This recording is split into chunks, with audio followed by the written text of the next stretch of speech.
Okay.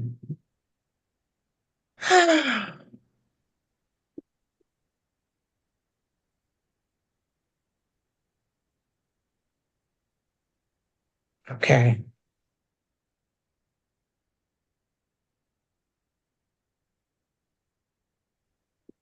I think we're live.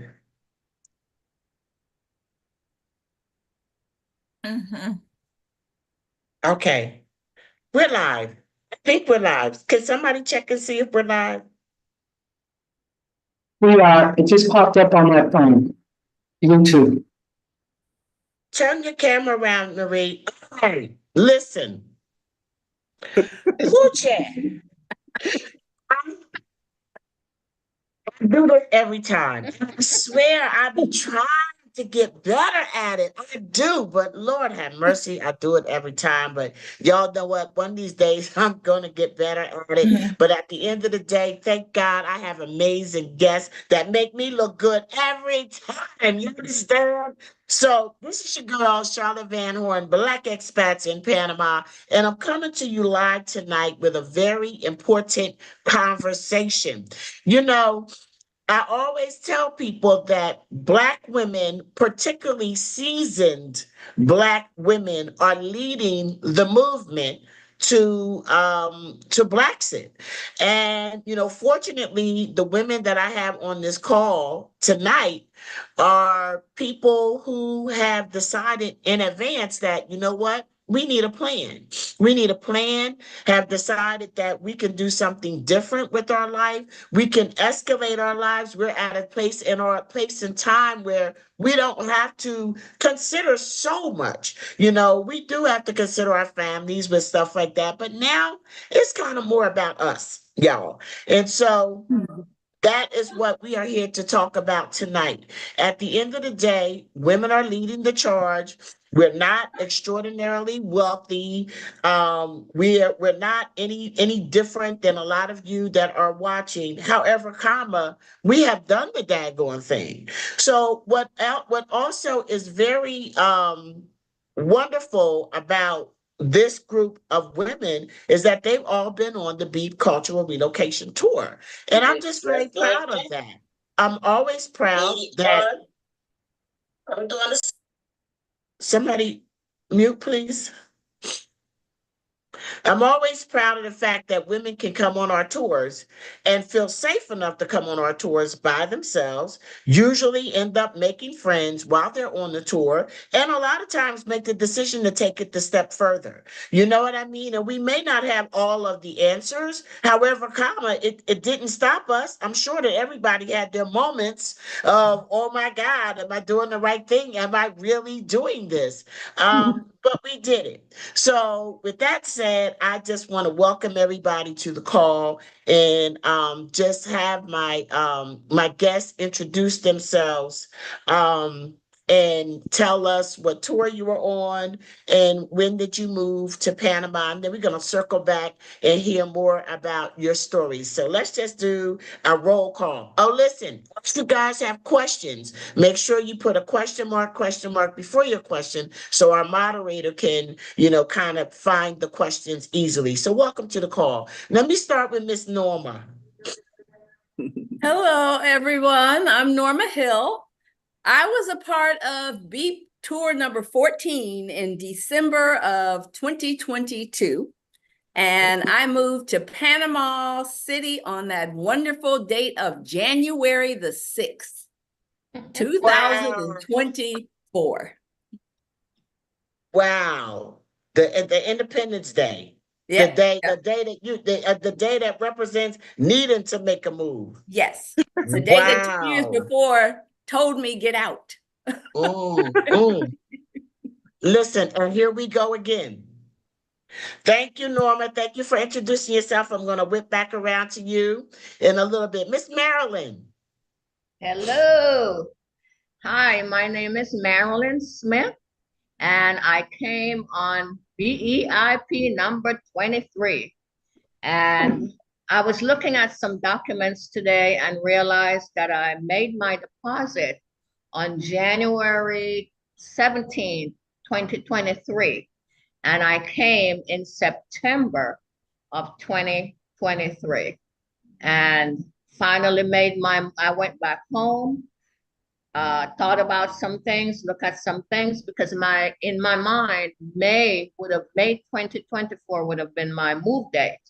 But I went home, look at some stuff, and I'm like, why am I staying until May?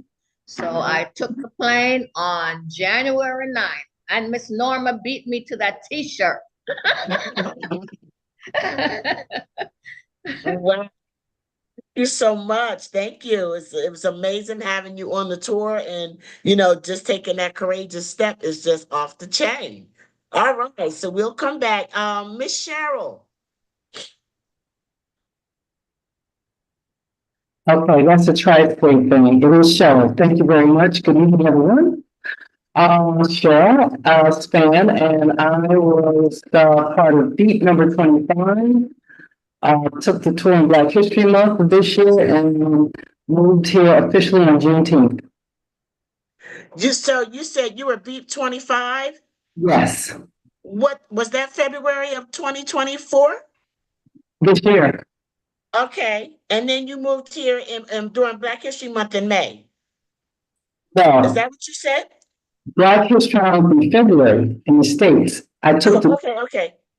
and then my official move here was this year also in June, on Juneteenth, June 19th. Wow. That's what's up. That's awesome. You're a little bit muffled, Cheryl. I am. Yeah, just a little bit.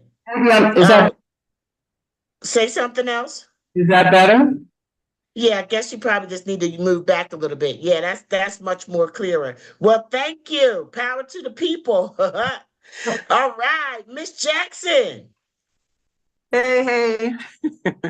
Well, I was on tour number 6, actually. That was February 2022. And I had come to Panama a couple of years prior and kind of, roam around and took other tours. But when I came in on February 2022 and took your tour, I was convinced. So I started my lease actually the next month, March 2022. So I'm almost at 3 years now here in Panama. Wow. Tracy, that is awesome. And one thing I also want us to say, when we get back around to doing, more lengthy introductions about yourself and let people know how old you are, because, they're going to be like, Charlotte, why you say you dealing with seasoned sisters and you ain't got nothing but some teenagers on this call? So you got all these teenagers on this call talking about some seasoned sisters. All right, Miss Teresa.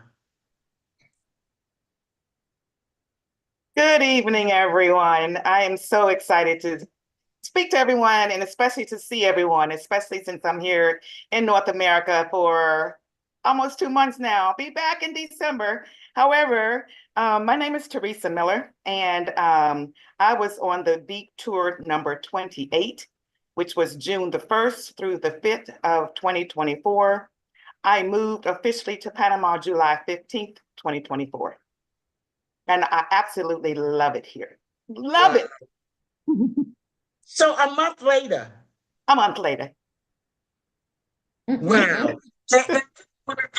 That always just amazed me about you was that I really didn't sense that urgency. And then you were like, no, I like it over here. This is definitely for me. And Yeah. that was it. The rest was Nobody believed me. Nobody believed me, because I remember you said to me, well, what's your goals? I said, I'm going to be here until June the 14th, and then I'm going to get my keys and I'm coming back over here, right here where we are right now. And that is what she did. And that is definitely what she did. Lori, did I get you already, Lori? No. Okay, go ahead, lovey. Okay. Well, buenas noches, senoras. I was on BEIP 29 in July.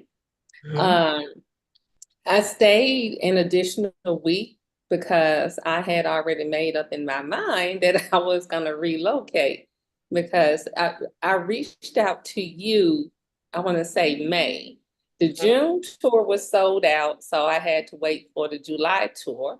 I came on that, and I stayed an additional week to get my visa and stuff started, and I came back in September, and I've been here since. Wow. Yeah, What's up then? I love it. That's really, really something. And had you been here before? No. I Okay. called you and I had already made up in my mind that I was going to relocate. And it didn't matter had I been to Panama or not. I'm retired Army. So I've lived in various different countries prior to Panama. And so, I felt like, yeah, adapt and overcome is what they told me. Come on now. Come on. You better come through, Sergeant. Listen, Yeah, okay, thank you. Thank you so much. Miss thank you. Marie, you're on mute, lovey.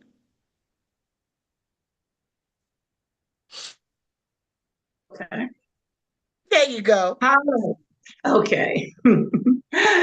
I came on BEIP Tour 24 in December of 2023, fell in love with the country, went back home, put in my retirement papers, and April 1st, which was Easter, I was back here in Panama. 4 months, I was back. And I fell in love with the country. It was my first time actually on an international trip anywhere.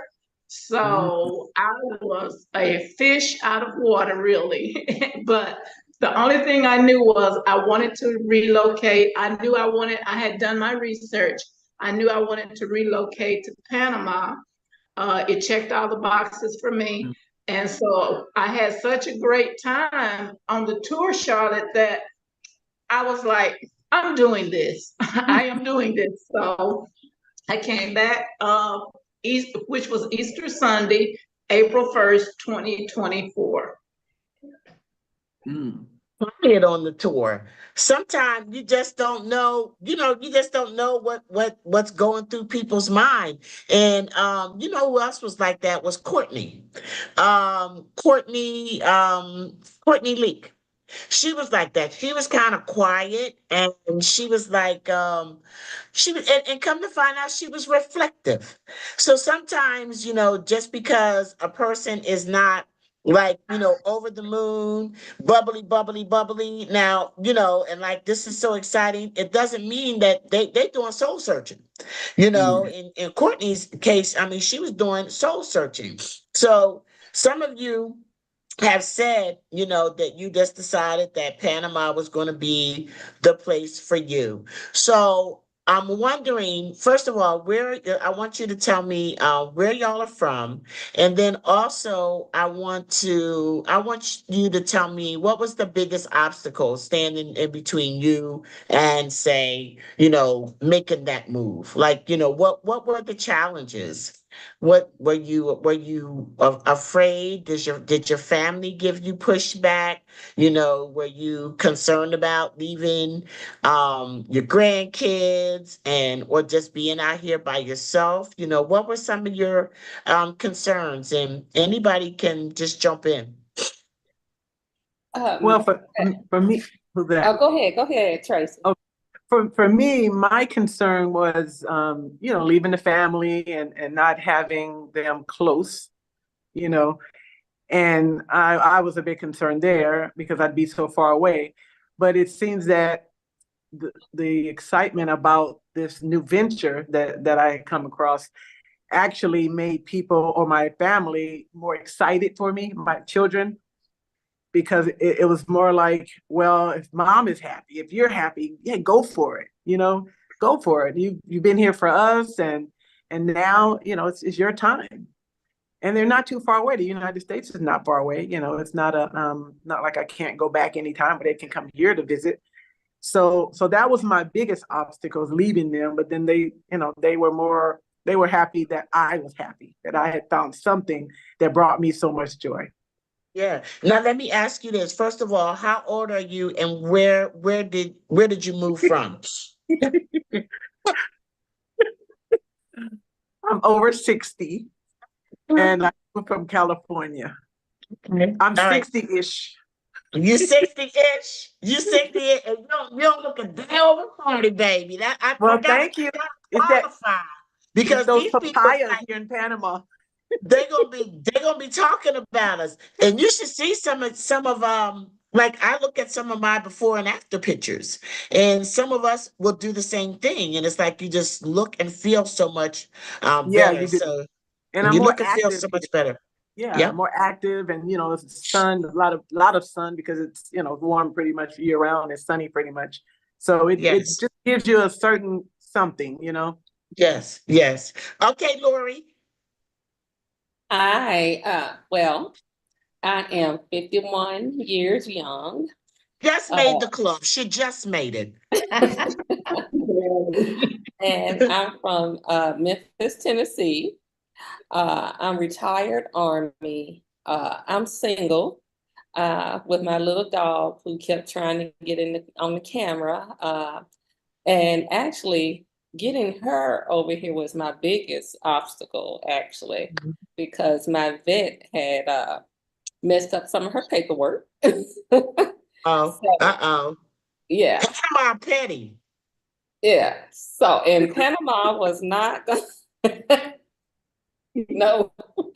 So I initially came and I had the paperwork the way my vet and stuff filled it out, except they forgot to give her a vaccination that Panama requires.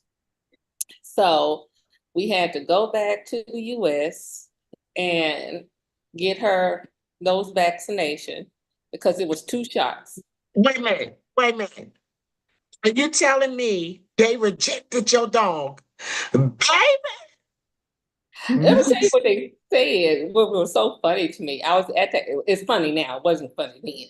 But we were at the airport and they said, you can go ahead and go, but you can leave her here overnight, or you can leave her.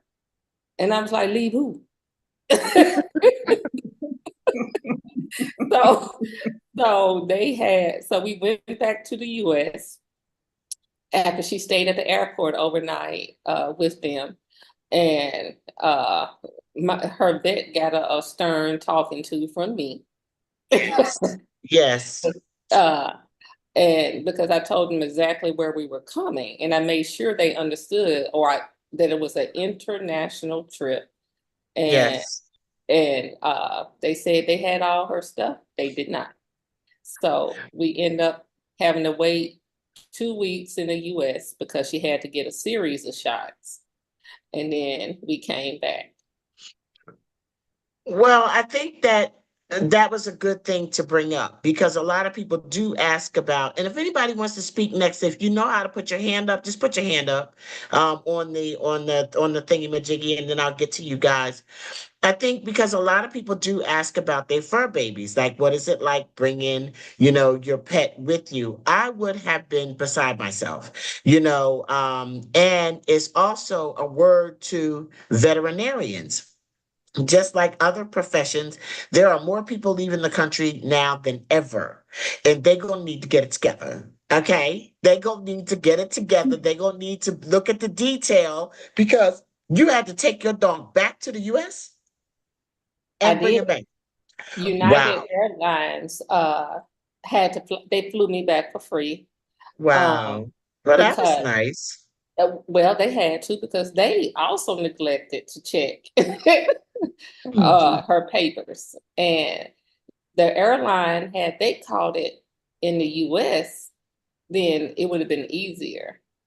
So they flew us back, and yeah, and now we're back. So it worked out. So let me one more thing, and then we're gonna go to Norma.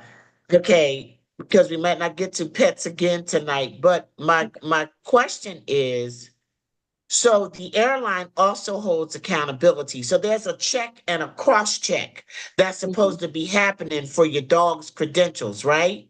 Right. They're supposed to make sure that they have the necessary vaccinations as well. Lots of times at airlines, though, they just look and see rabies vaccination and then they'll let the dog go. It's more vaccinations that they're supposed to check. So they brought United How many Airlines. vaccinations? I can't think of off the top of my head. It's just one in particular. It starts with an L. It's a long name that the US doesn't require, but Panama requires. Okay. Yeah. So the US doesn't generally do those vaccinations. So I've been talking to other expats, and that was the one that all of us, we have to make sure that we get. It starts with a LIS. I can't pronounce this in Latin, but Of it, I'll put it in the chat, or when put it in. yes. Okay, so the last thing, because people always want to know about pets, y'all.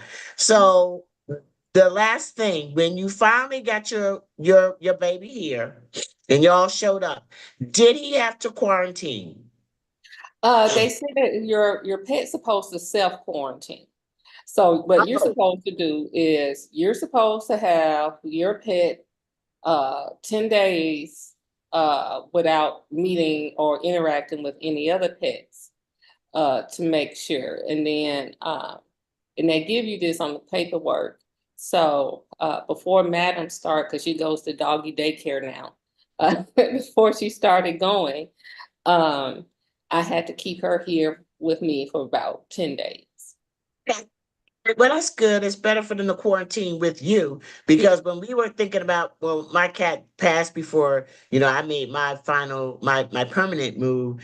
And I just had a feeling she probably wasn't going to live, to see it anyway. She was about 18 years old. But what I had read was that they had to quarantine. And I said, Peaches will have a heart attack, because she was just not, she never was like, we never took her to a kennel. She wasn't like social, and she do not speak Spanish.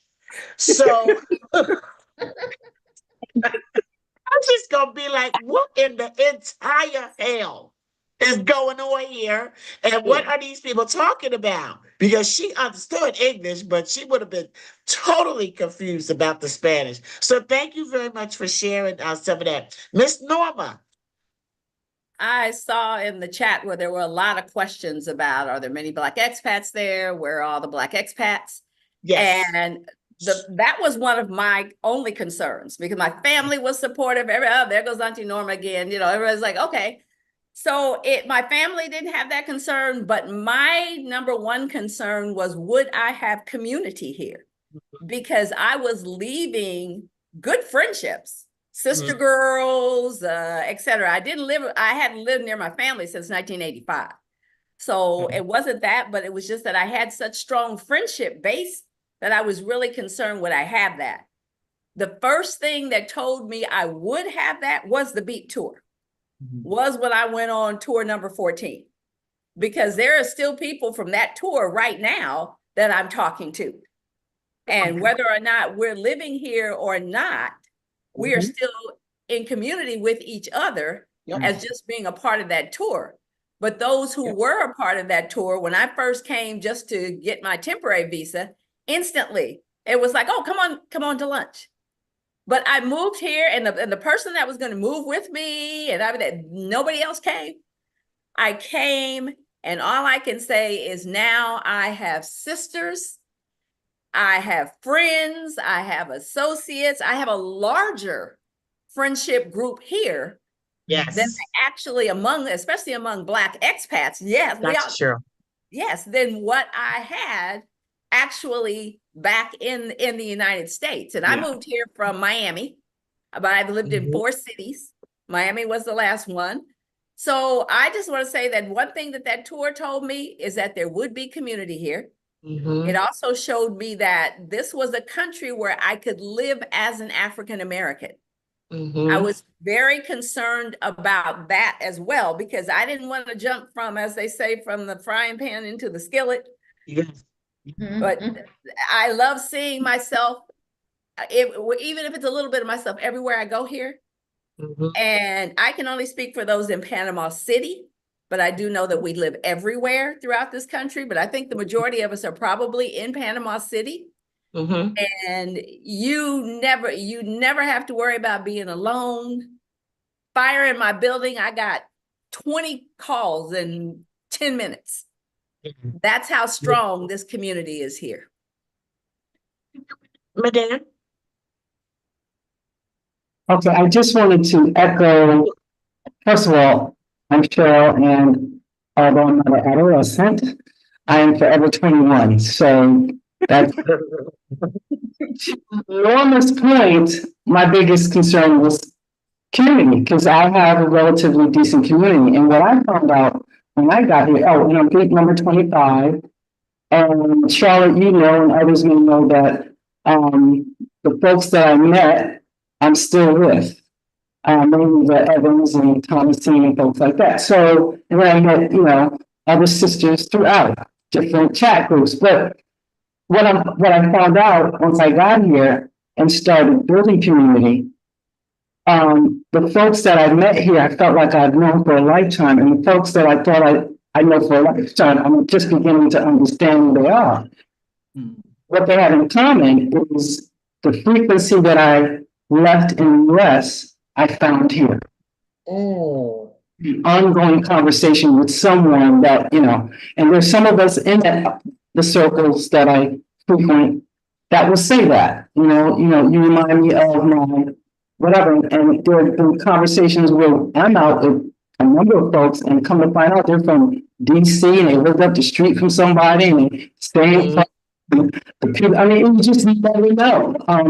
All the AKAs, Lori, were out, we've been at cellos, and she and Sharon, and it happened the other night. So it's magical. I just want to say thank you, Emma, because that is major, especially as seasoned. Yes. Yeah. Yes. Good point. And I Thank didn't you, say Cheryl. my age. I'm 69. Thank you. 69. Look at 69. you. Look at you. Finna be the 7-0. I mean, my goodness. and honestly, listen, I celebrate my age. I celebrate my age every day. Age is the greatest blessing of all. And my mom passed when she was 45. And I was a baby. I was 23 years old, losing my mama at 45. So when I hit 45, I was like, thank you, Jesus. Now that I'm 60, and living our best lives, Yes. it don't get no better than that. It don't get no better than that. I may not have the Coke bottle figure, baby, that I did back in the day, but you can't tell me nothing because all this ain't nothing but a blessing. It's a blessing. Hallelujah. Okay. Scarlett, you have some questions. I'm going to get to them in just a second. Let me let Teresa go, and then we'll hop over to some of them. Thank you, Karen. Thank you. You're welcome. I just want to say I'm like Norma in that I can't really say I had a hard time or any challenges because I made sure in my 4-year research that my family was included and that we were all in the understanding that I was going to make this transformation. And they know who I am and how I operate. They know I never talk out the side of my neck. Whatever I say I'm going to do, I am going to do. So I made sure that they were included so that I didn't get any pushback from my family. My parents are in their 80s and 90s. And my grown children are in their 40s. And so, you know, and my grandchildren are at the age where the youngest one is 8. And so we just went along this journey together. So when I finally had my January 1st of 2024, I had my transformation dinner. I said, this is the year of transformation for Teresa. And we just went down the line. I downsized throughout the 4 years and they were included. And I was like, okay, I'm about to get rid of this month. I'm about to get rid of that next month. Do you want it? This type of thing. And so at the end of the day, they know how I'm a planner. I made my plan. I worked my plan. I had A, B, and C. They know I'm very detailed. And so it was just a matter of me, okay, Mom, you deserve it. It's your turn now. And I can tell you that those that did have the naysayers, they're no longer in my circle. That's it. That's all.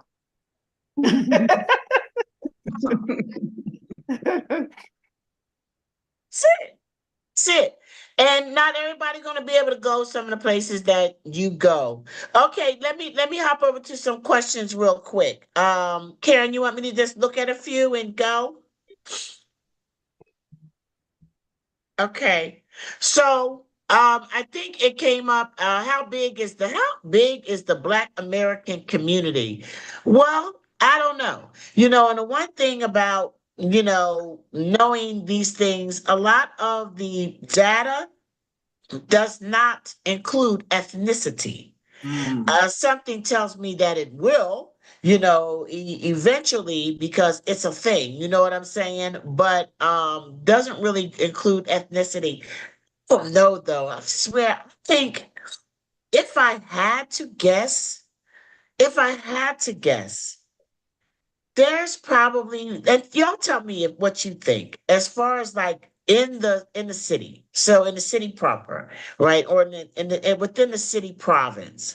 How many Black expats would you just guess were here? Would you say from 5 to 700 or less or more? What would you think? I think there's probably, with the ones I know and the ones that I don't know, I would say we're probably got 1,000 people here in the city. Charlotte, I would Yes. want to say that sometimes when you're in the US, you kind of look at the Black community a little differently than it is here. I think the communities here are more integrated. Yes. Is my take from this. So it's not like you have one area, I lived in New York, and Brooklyn had, a majority of Black people, and Long Island had more whites. So I don't think that's what's happening here. And somebody can correct me if you think I'm wrong, but I don't think it's like a concentrated areas of Black people. Everybody just lives. That's my take on it. I believe that, and that is a very common question. Like somebody was asking, how many Black Americans do we think are here? That's what I was trying to address. But at the end of the day, I do believe that the Panama City and the surrounding area is much more popular amongst Black expats. You hear a lot about Boquete and, excuse me, Pedicai. It's a Pedicai, y'all I always get it wrong. But Pedicy, and different places, Valle, Anton Valle, even Coronado. Coronado has quite a significant Black expat community. It's grown over the years, but even with that, I would say that most popular place for us to choose is Panama City. Now, with that being said, like you said, Marilyn, we're not all in the same place in Panama City. We're in Bella Vista, we're in El Cangrejo, we're in San Francisco. Like, what other places? We're all over it. We're in Costa del Este. So we're in different areas. So it is not like we all go in one place. That is for sure. But we don't really know. I mean, I know the BEIP tours alone. We have probably had more than, and I am working on being more concise with my numbers. Sometimes you just doing stuff and you doing it because you want to do it, and you just staying above water, keeping everything going. And thank God we do have the data, but you got to take time or have somebody analyze it, and so that's what we're in the process now. But we have brought over 500, probably almost 600 people at this point on our tours here. And honestly, I would say probably at least 30% of them have moved here. And a majority of them are women who look like us. and a majority of them live in Panama City. Even the ones that decide to live in Boquete or Coronado or other places, a lot of times what is not uncommon is that they end up coming to Panama City. And Panama City is very convenient. Panama City and surrounding areas, I should say. Very convenient, easy to get to things that are happening. The community is stronger, much more variety as far as places to eat, things to do. Transportation, super easy. Could go across town in an Uber for $5 or less on a good day. So it's just a lot of conveniences in the city. So we don't all live in the same area. Has any disabled wheelchair users been on a beat tour? No. Uh-uh. One, you can follow my girl Aisha Niang, especially in the earlier parts when she was doing her videos. Initially, she did a lot of focus on what it is like having mobility issues and living in Panama. And she would do it in other places too, I think, to share information. But it is not that friendly. I mean, Panama is just still leaves a lot to be desired when it comes to scooter and wheelchair friendliness. As far as the tours, I mean, we can basically accommodate walkers. We've had people that have used walkers. Our team is very compassionate. We are used to dealing with seniors. And so we help them move about, but you have to have mobility to come on this tour. It's not an over strenuous tour. Does anybody here think that the tour was extraordinarily demanding physically? No, Oh, No, But you needed to be able to move about. yes. Yeah. exactly. Needed to be. If you get tired, if you have mobility issues, that's not a reason not to try. If you get tired, a lot of people have knee replacements, things like that. We let you rest. There's always an opportunity for you to take care of you. You may not get to see everything, but you'll be comfortable. You'll see as much as you can and get the most out of the trip without hurting yourself. But yeah, mobility is kind of important because the access is just not what it could be yet. Um, Healthcare. Does anyone want to speak about healthcare? Okay, go ahead, Miss Lori. yeah, so coincidentally, I went on you had posted, and what it was that we had veterans, we met at a hospital.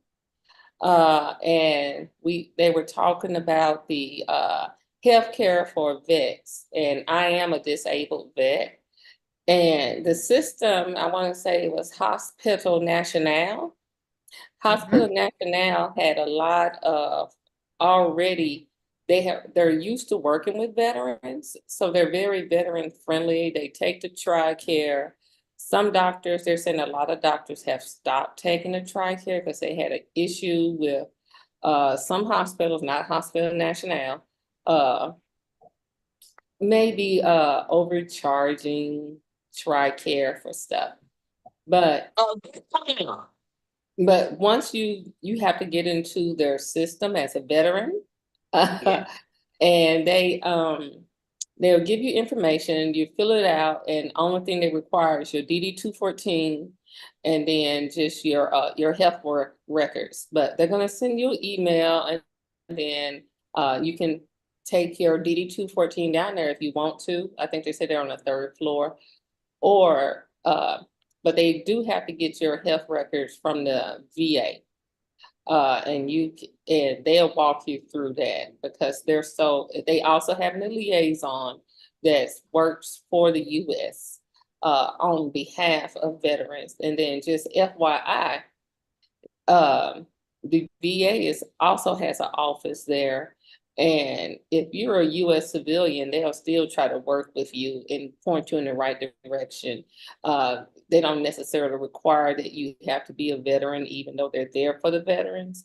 They're still, because people came that were not veterans, to the meeting they had, and they still gave us an abundance of information. So it's very veteran friendly in the healthcare system. I was there at that meeting, Miss Lori, and yes, I'm not a veteran, but there you can go. I've seen two doctors at Hospital National prior to that meeting, and everything is pretty much out of pocket, which there, of course, it's not expensive for, compared to the US.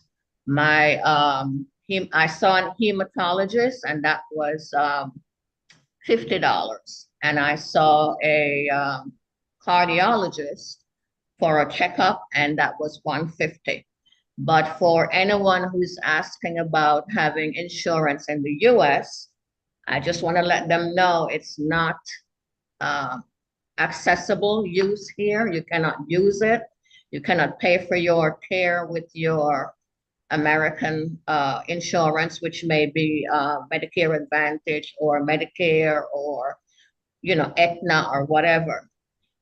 You would have to pay out of pocket. And if it's for regular services, you won't be reimbursed. If you had an accident while you were traveling, and some insurances are within 60 days. If you are traveling within 60 days, you had an accident, you can go to the doctor and you can be reimbursed after filling out those documents. But in terms of using your US policies here, it's not possible. So you're going to be paying out of pocket. And I saw someone talk about dialysis, and I'm not sure, to be honest, how that works or if there is even enough services available. So that's something I will look into myself, because I don't need the service, but I'd love to know more how that works. There are services. There are services. Okay. And they also offer foreign insurance. You can sign up for insurance here. Didn't they say that, Marilyn, at the meeting? Say that again? Yeah, foreign insurance. There are some policies you can sign up for. They're like international policies that you can, but they're pretty pricey. They're not inexpensive, but someone can sign up for them.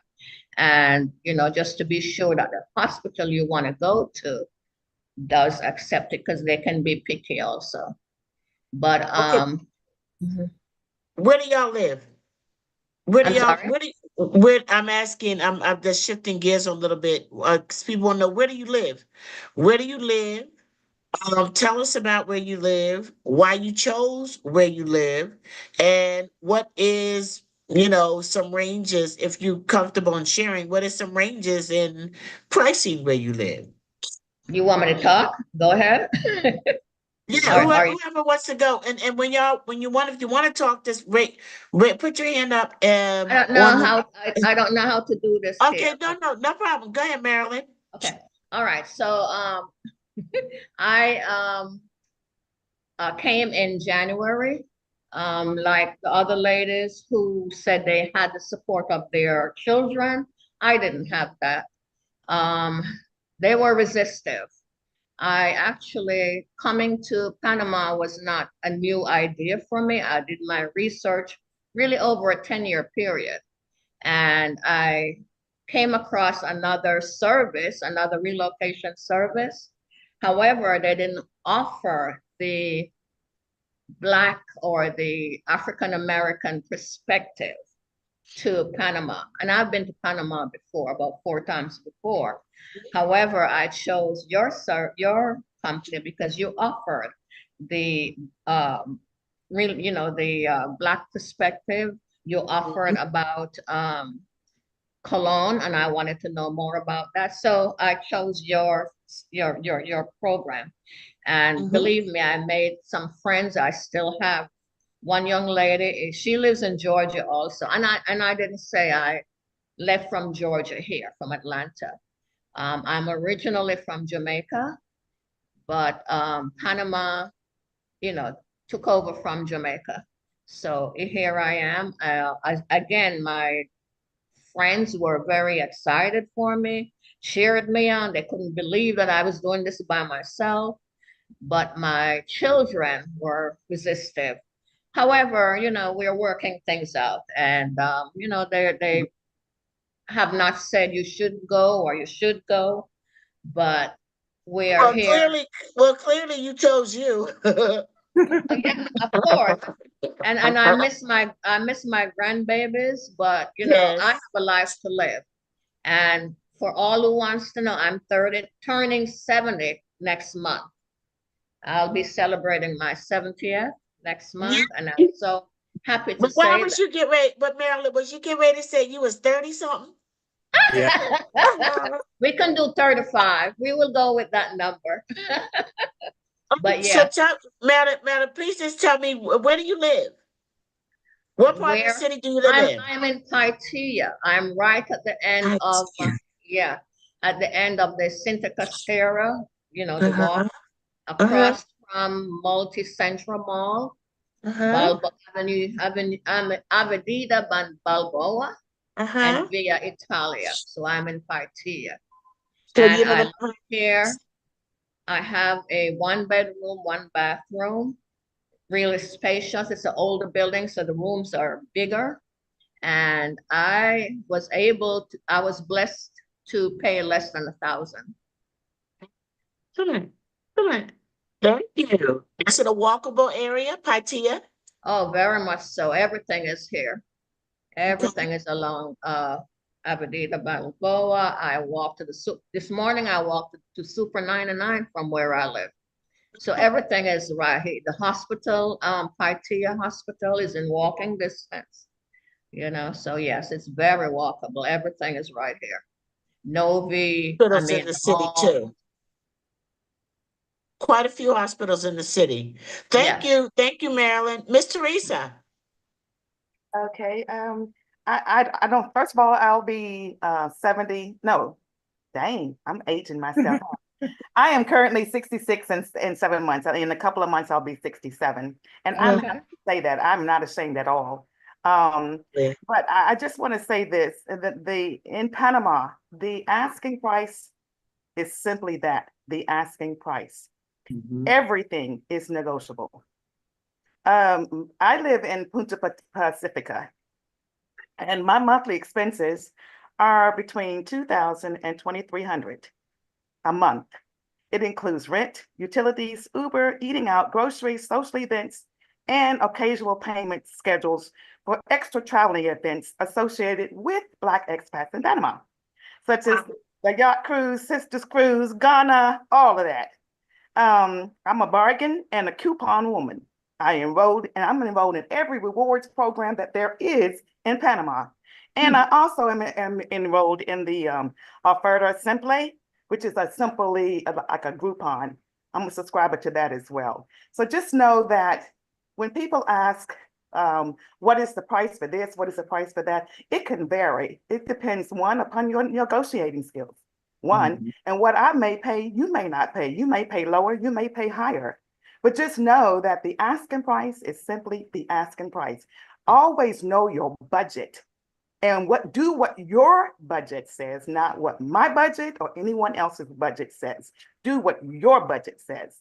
And I guarantee you, you will live just like you were living wherever you were living before. Well, let me say this and then we'll go to Cheryl.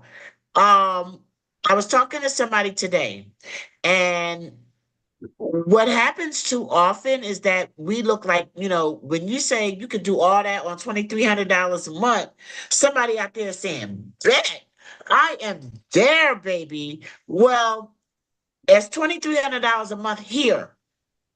But if you have $5,000 a month in debt in the United States of them Americas, that's 8,000. Well, I'm bad at math. That's what 20. It's what that's 75, $7,300 a month.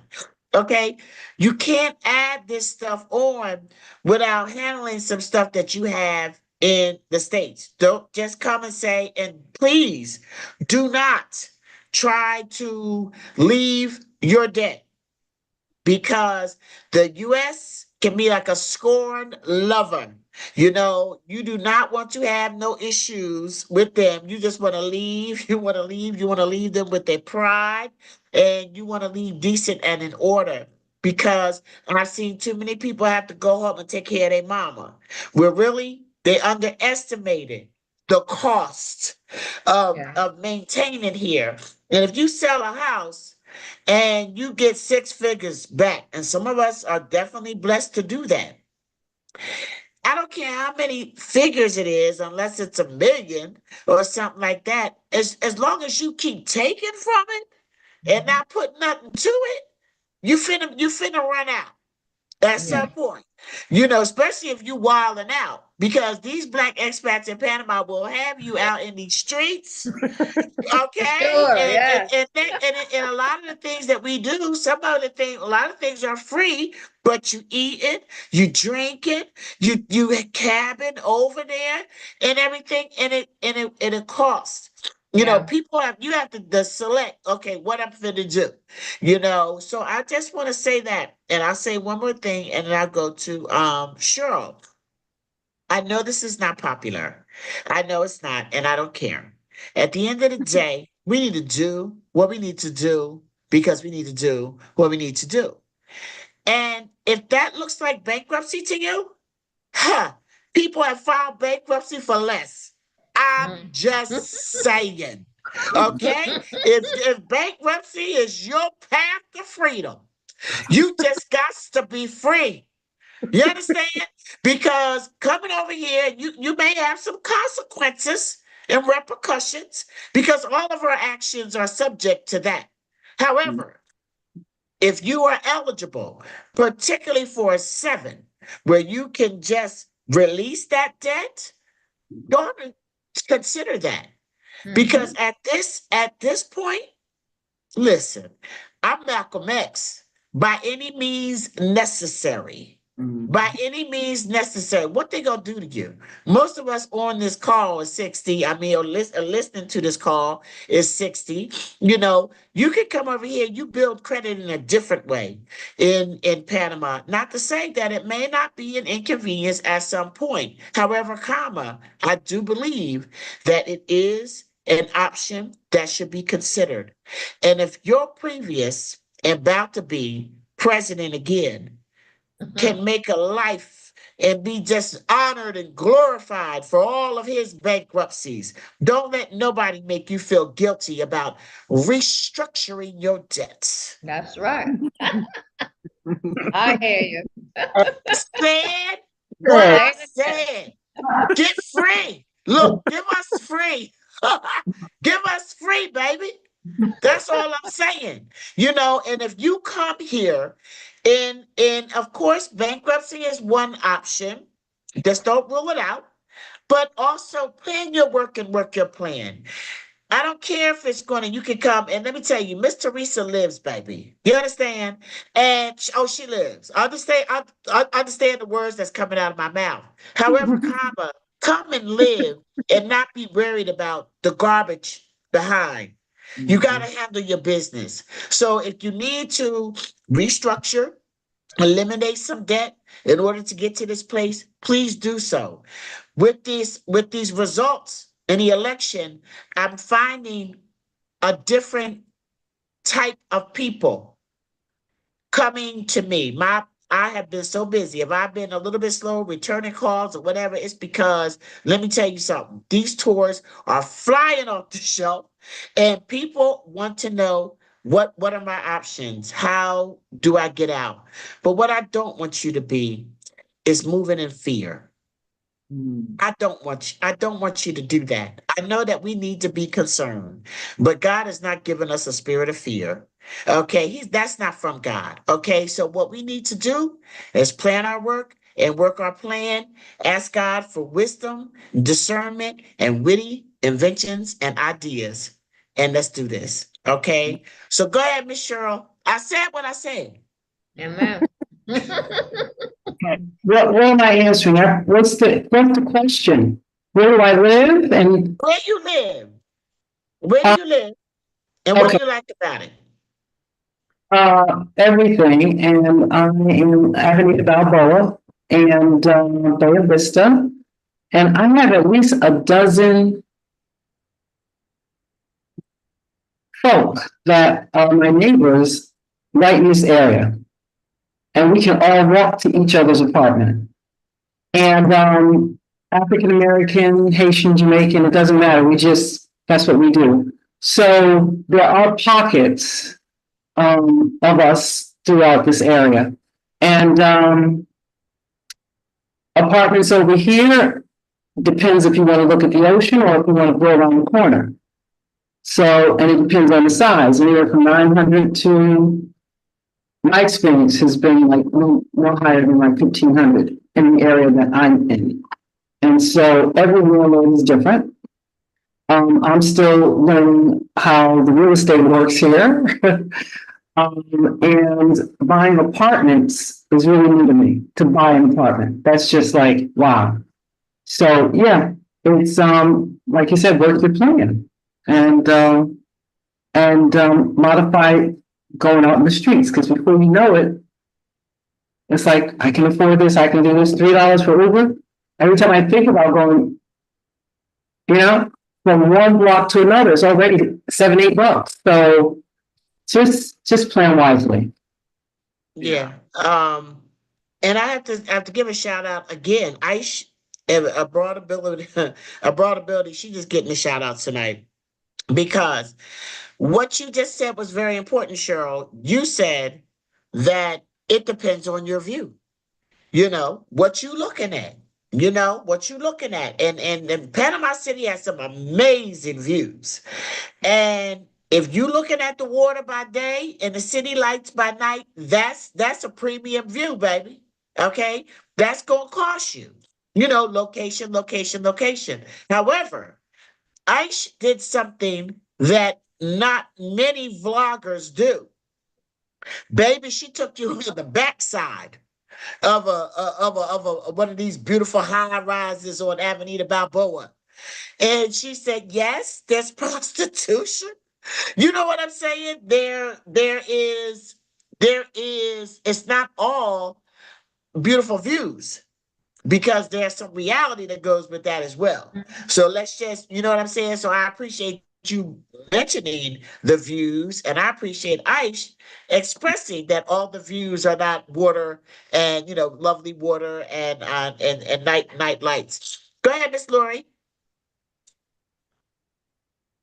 And I just wanted to say, because they were asking again about cost, and I have a 1-bedroom, 1.5 bath apartments on the 30th floor, overseeing the ocean. I pay $13.50. My internet and my cell phone bill, since I got the package, is $17.53. And I just got my utility bill, and part of the month I wasn't here because I think it's every 2 months your bill is, and it was $39. So that's just something on the price. But again, if you in these Panama streets, like, and because it's easy to brunch every day because somebody's going to invite you. It's easy to just go do things. And I think Cheryl and I, we were running around for like a week and a half, and then we said we tired. We were out in the streets every night, and my dog was getting an attitude because I was leaving. And it's so much to do. And then before you know it, you buying drinks, you buying food, you got to come home. So, yeah, just be mindful of that. Oh, I see a question about Spanish. I'm not fluent. I speak Spanglish. Lots of times, if you attempt to use the language, that will actually help you. You got Google Translate. It's the translators on your phone now where you can point it at something and then it'll translate it for you. I had a Tigo, my internet went down. And on WhatsApp, I was typing and then they do the, and then they can interpret and they'll type back. And, you know, using the translate. So, but I will recommend at least trying to learn the language because it'll just help your interactions and move easier within Panama. But that's just been my experience with bills so far. So thank you. Does anyone else want to speak about where they live? I do, Charlotte. Okay, I and then wanted, Tracy. okay. I don't know Yeah. how to raise my hand. I'm Oh, sorry. No, go ahead, Marie. Go. Let Marie. Marie go, and then Tracy. okay. Okay. Okay. I'm 67. I moved here from Memphis, Tennessee. I live in El Cangrejo. And if anybody has a memory of boxing, I live near Roberto Duran's home here in El Cangrejo. So I live within walking distance to a park. They have exercise equipment, gym equipment, free of charge that I don't utilize enough, but somewhat. It's a walkable area, which is why I wanted to come to this area, because although I don't really have mobility problems, I'm not always steady on my feet. So I was concerned with the sidewalks and being able to walk. And this is one area that is really good for people with those concerns because it is walkable, and the sidewalks, although there are a few areas that are kind of mishmash, but for the most part, is very walkable. Lots of restaurants, stores. I do have to Uber to the supermarket, so I'm not close enough to walk. But unless you're a professional walker, you could walk, but I'm not. So, but I pay less than $900 for a 1-bedroom, 1.5 bath, and it's in an older building. So, it's, you're gonna have some things that are not, modern, but that didn't bother me. I have a budget. I have to say I'm on a limited income, so y'all are talking about 2,300. I can't afford that. So I'm on a limited budget, and I live within my budget. So this was the perfect fit, and I'm in a neighborhood mostly locals. I don't speak Spanish. When you get past Buenos Dias, I'm through. So, but people here, that's the thing that I really like about this area is they are so friendly, they are so helpful, they are so welcoming. And I go to the park quite often, so they know I'm here. They know I'm American. They know I don't speak Spanish, so they kind of laugh at me, which I don't mind. But I try to speak the little Spanish that I know, and I always tell them I'm learning. So they're always telling me new words and stuff. But yeah, I've not had very many difficulties here.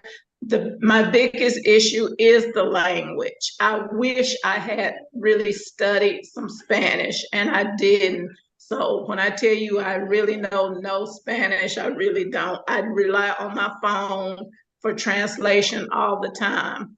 And I have a couple other devices that I use, but without my devices, I wouldn't be able to communicate. And the good thing about it is the locals here realize that when you don't speak Spanish, they know you have some type of device. So they're like patient and wait for you to get your device out and translate and all of that. So it's been an overall good experience. My family was all for me coming. I have a small family, no grandchildren. So my transition here was not really a big deal to my family at all. They're looking forward to come and visit me for Christmas. So I'm looking forward to that. But yeah, my internet was included in my apartment. I do pay a cell phone bill of $26 a month. and I have not had a utility bill yet, so I'm not sure what that will be. Okay. Well, that's good information. And I'm gonna let Tracy talk, but I'm glad that you said, 2,300 is not your budget. Everybody got a different budget. Somehow, Black expats in Panama have gotten the reputation that we are elitist. Yeah. I've heard that a couple times lately, which is, I mean, I know some of y'all balling. I know it, but not everybody. Everybody is on a different budget, and like you said, you need to handle your own budget. You need to know Yeah. how much of that wining and dining and brunching and funning that you can do, and how much that you can't do. And there's so much to do that don't cost nothing. Like she said, go to the park. Everybody is moving here. People are walking. People are eating better. I just think that the warm weather is good for us. I do. I just do. I do. I really do. I sleep better here. But you live according to your own budget. Leave the keeping up with the Joneses for the people in the United States of America, because that's not what we want to do in our and let's just face it. We are, like my granddaughter said, those are high numbers. I said, I'm 60 and Papa's 69. And she said, those are high numbers. Yeah, they high numbers. And so the higher our number gets, the more likely it is that our life is getting shorter. And who wants to live this part of your life worried about where your next dime is coming from? I don't.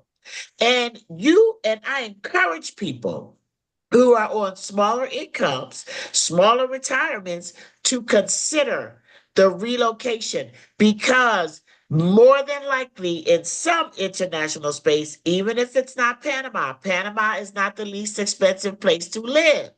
Okay, but Panama infrastructure and offerings are off the chart. You pay for that, but even still there's so many options that you have, and there's so many other countries that you can consider, that your retirement will go a lot further. So go ahead, Miss Tracy. Okay, so your tour, I took tour number 6, February 2022. And I had gone on other excursions like a few years prior, but I ended up moving here a month later, Avenida Balboa. And it's one thing that I like about the particular apartment, and they run, it depends on also the season. In the what they call the dry season, the apartments could be higher, and in the rainy season they could be lower, because it's not the peak season. But one thing that I do like about the apartments here is that they come furnished, a lot of them, and they come with everything. I mean, mine came with linen and dishes and pots and pans, and just like an Airbnb would have, everything there. So I didn't need to bring all that stuff. I just brought the necessities.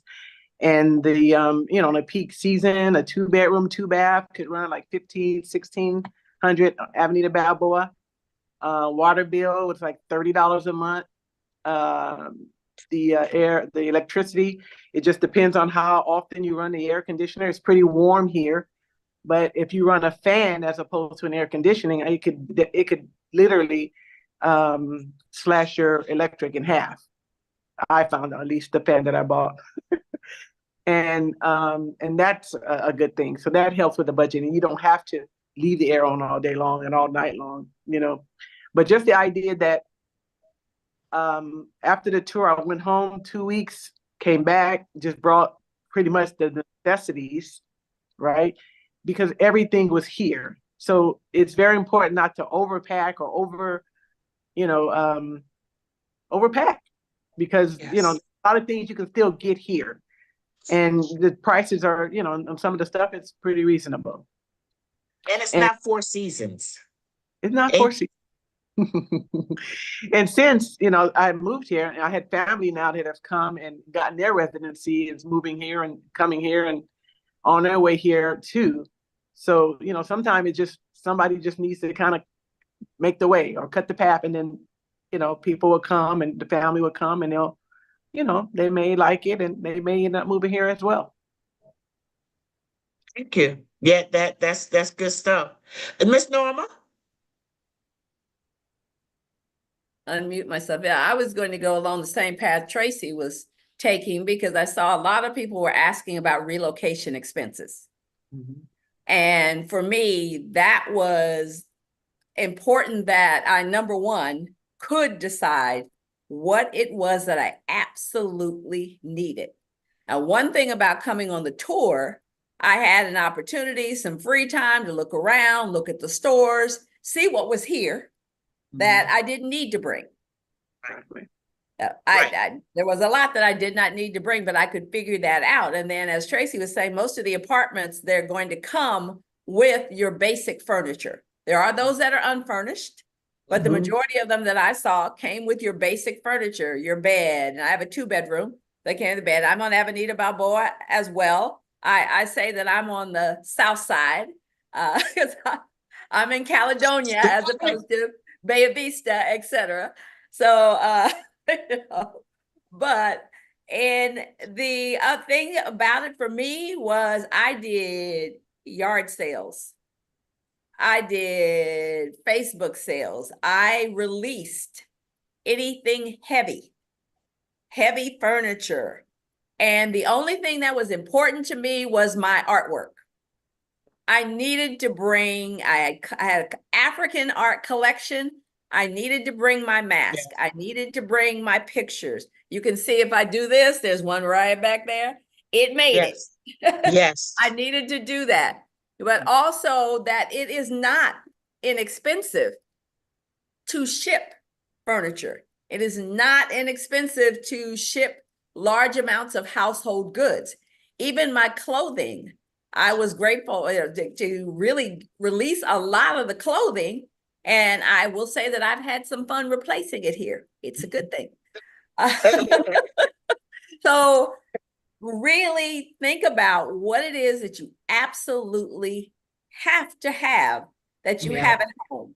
And on the tour, you'll have that free time to be able to see what is here and what you do need or what you do not need to bring. Because my relocation was relatively inexpensive. The other thing I learned to do is how to pack bags and once I got here, got that COPA discount, how to pack those 4 bags and come back with that. Yes. Yes. And like I said, you don't need 4 seasons of clothes. No. So that is good advice. And it's something I think I want to shift a little bit once I say I'm going to answer a couple of questions. And then I want to talk about the downsizing process. What has been your process? Okay, because it is a big thing. And my girl Karen, she said to me a while back, she was like, you need about 3 years, to really downsize. And I didn't realize how much stuff I had. And I know that when I got ready, when I was doing my downsizing, I literally had a meltdown. I did. I was so overwhelmed with just all the decisions that you had to make. I was so disappointed in myself, because I always felt like a minimalist, but when you have a house that's big enough, that stuff is not piling up, and you got places you put stuff you don't want to look at. It was those places that got me. And even and you know how when you're moving into a place, and it's so much work moving, and you get everything set up, and then but you got those boxes that's still in the closet, right? That you haven't unpacked. but then you got to get back to life. Y'all got to go back to work. You're doing a little bit in the evening when you can. All right, we know where the pots and pans is. We done cleaned up all the scum, if any. Now we can really start living here. And then life picks up again, and you forget about them boxes. Hey, you're sitting there on the floor under all your long dresses. Baby, the boxes broke me all the way down. I was just so ashamed of myself. I had bought things over and over, and they was in boxes, that I hadn't packed since I had moved the last time. I have papers from the 80s that I have literally taken with me everywhere. And papers you just can't throw away. For me, papers you just can't throw away. But you don't have to shred everything nowadays either, because don't nobody care what that credit card number was for that credit card that you ain't got no more. Nobody don't care. You ain't got to shred all your statements and stuff like that. I don't. And it's like, even you don't want social securities and everything like that. But I just think that we need to get real about the stuff that we have and be able to let it go.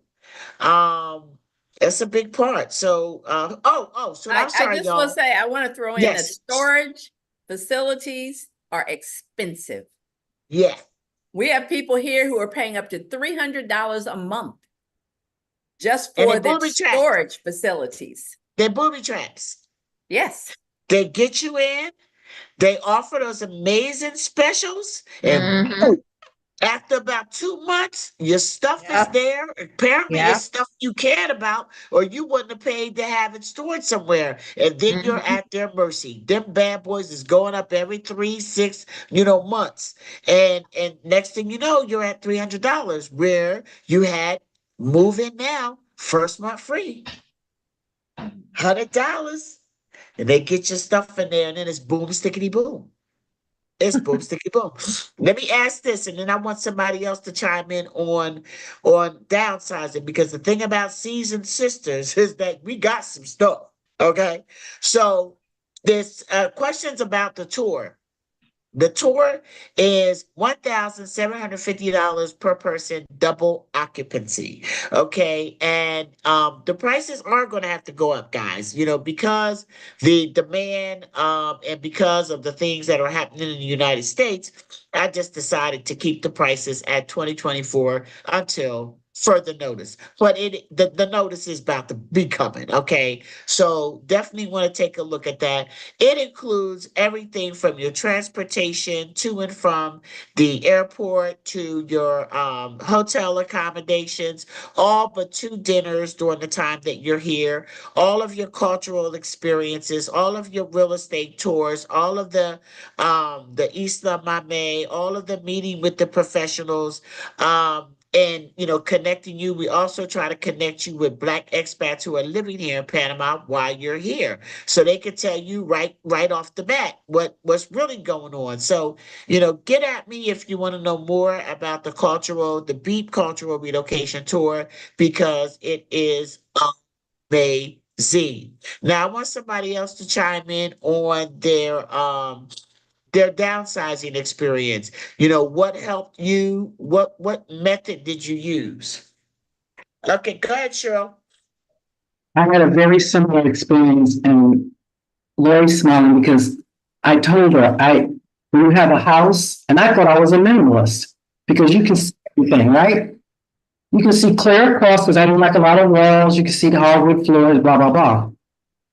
But then there's the basement closets, the other bedroom closets, and then the attic.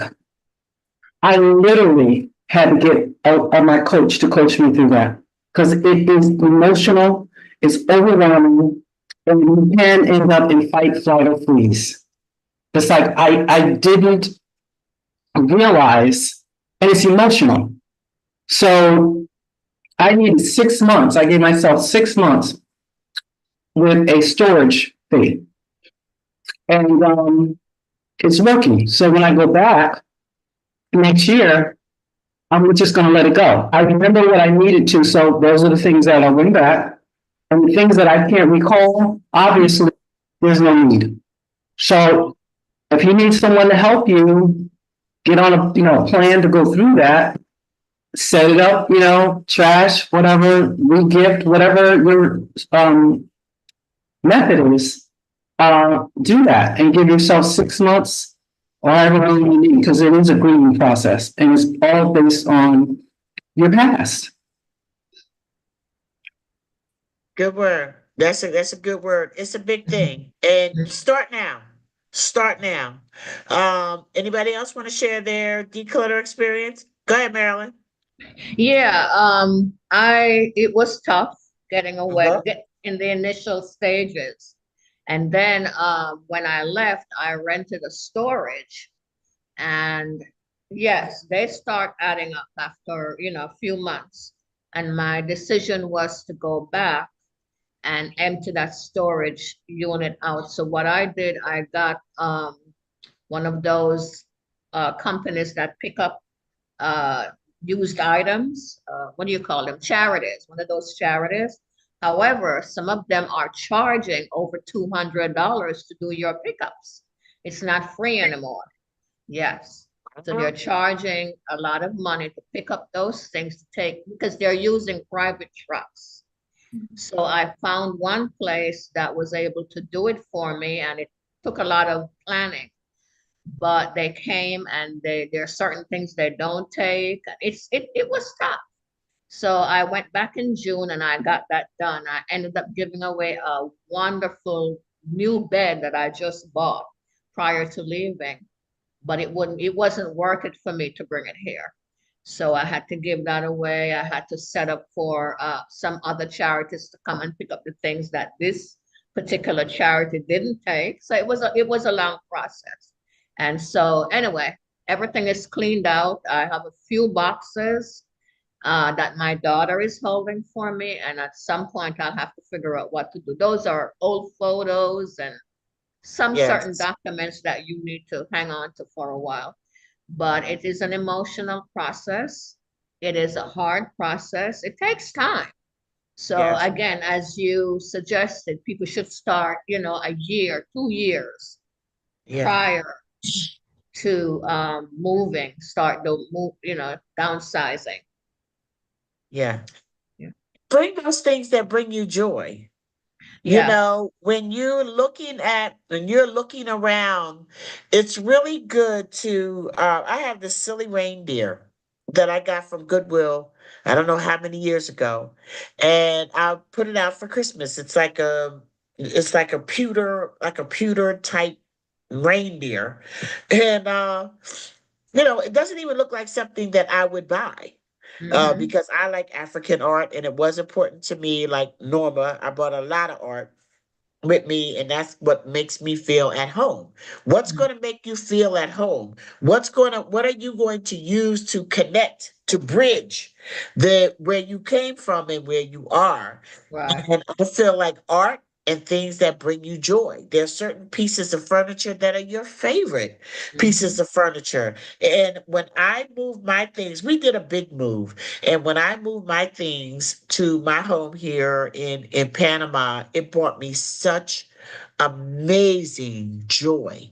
That is when I knew I was home, because you have that honeymoon period where it just feels like you're on vacation for like the first couple of months or something. And then you be like, wait a minute, this is home. You know what I'm saying?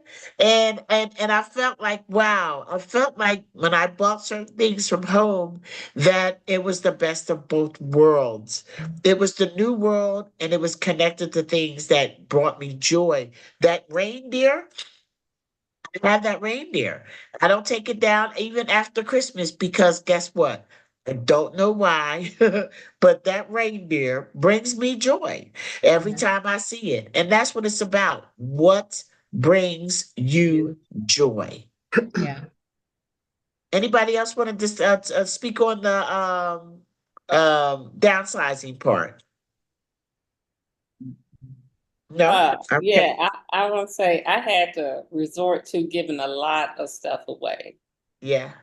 I mean, like, because some stuff I couldn't sell, and like I want to say it was Norma who said like the places they charge to pick up and do donations now.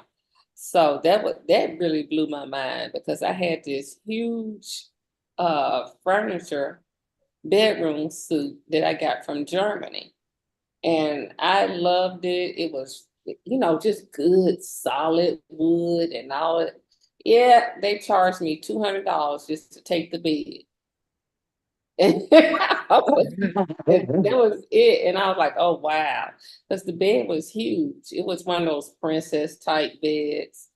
And, but I had to start calling people like, hey, y'all need something? You need a TV? You need. Yes. And that was part of the thing that took me so long was get my house empty. So, and then I found out, yes, it's not cheap to ship stuff to yourself here. It is not. So I learned that real quick when I went to go pick up some stuff from mailbox, etc. I'm like, what? Yes. Okay. Yes. So now I like some stuff. I think I was talking to, it had to been Cheryl. I was like, I like this minimalist thing now that I'm going on this. Yes. Yeah. That I got rid of a bunch of stuff. I brought pictures and some summer clothes and stuff. 2 sweatshirts for the airport for when I have to fly back in the winter. And 2 pairs of jeans. That's the rest of it is either shorts or dresses or something. And I'm having fun replacing stuff because you see dresses from Panama walking around, when Yes. if everything is here on Avenue Balboa, you can find clothes and stuff everywhere. So, and then my apartment was furnished when I got here, so I didn't have to worry about that. It's just really, I just brought 3 suitcases. Wow. Got done.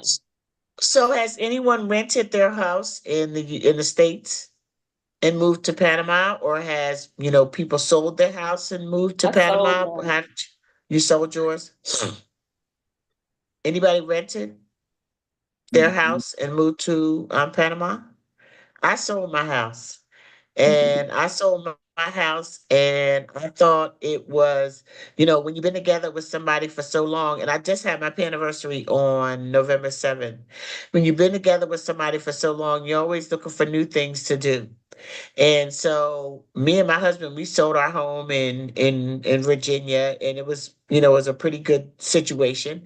And it was an adventure for me, not having to worry about what things cost. You know what I'm saying? Just to be able to move, have a good time. We took the A train, to our new place in Florida because we did a dual move. We moved to Florida and then then we moved to Panama. But it was so much fun. It was so much fun. The train was fun, stopping over, seeing our kids, was fun. And then getting here. And I'm glad we had that fun because when all that stuff showed up, baby, look at here. That was not nice. We was trying to bring as much as we could, and I don't know if that's the best case scenario. I still have pictures sitting on the floor. I still have things that I haven't unpacked. But there were some things that I didn't want to leave behind, so I'd rather that they were here because we paid one price.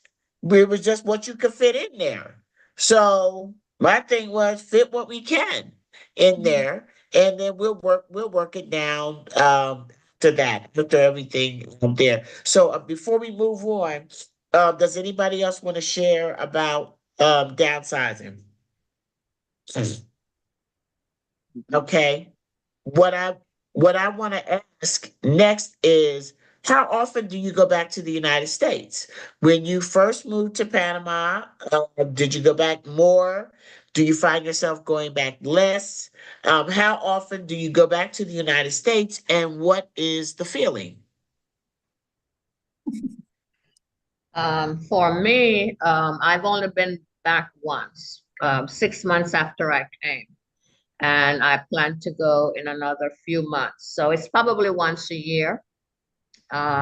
It was good being with my family, but I'd rather come back. So Yes. once a year would be fine. I'm going back for Thanksgiving.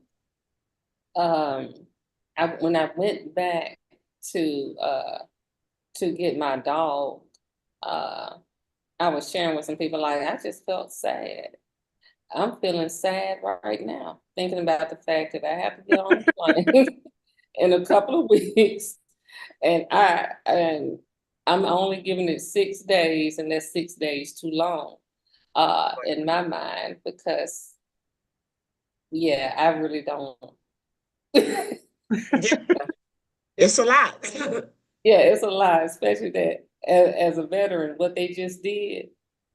Yeah, I'm good. Yeah. Yeah. Who else? Go ahead, Tracy. I've gone back 3 times in 3 years, almost close to 3 years. It'll be 3 years in a few months, and I've gone back, and I feel kind of the same way. It's like because for me, it's as if I found a new freedom that I've never known before, and here. So when I go back there, not that it's not free or it's not happy or it's not, you have family and everything there, but it's just a certain something that you feel here that you can just exhale. It's energy. Yeah. Yeah. It could be just the energy or the just is you can just let go here. And I don't, and I realized that, I mean, even when I flew here, when I was coming to move here, it's like the moment I got off the plane, it's like something that just dropped off me. Yes. And you don't really realize that you are carrying something, but it just dropped off, and it's just a good feeling. It's just a good feeling for me. Mm-hmm. And you don't know, and then you make such a good point because you're right. You lose something that you didn't really know you had. Mm-hmm. You know what I'm saying? And then once you do that, it's almost like when, and I'm sure you're next. It's almost like when I moved to Mississippi.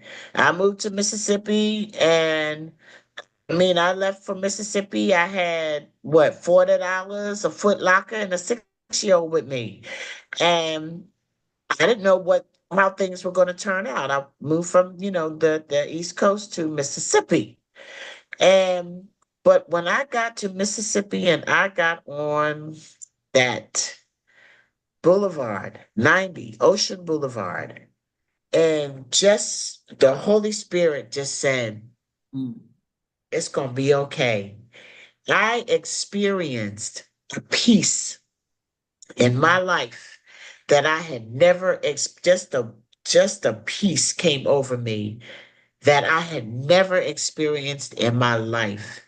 And I'm telling you something, until you experience something like that, you don't know what you've missed.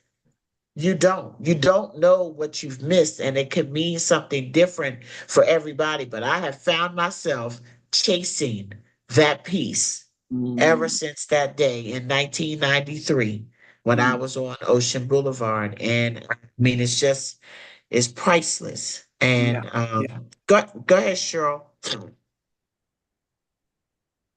Well, I was just going to say, Rory and I have conversations and other folks about that feeling. I was due back November 10th. I have not been back. And I had an issue with Social Security.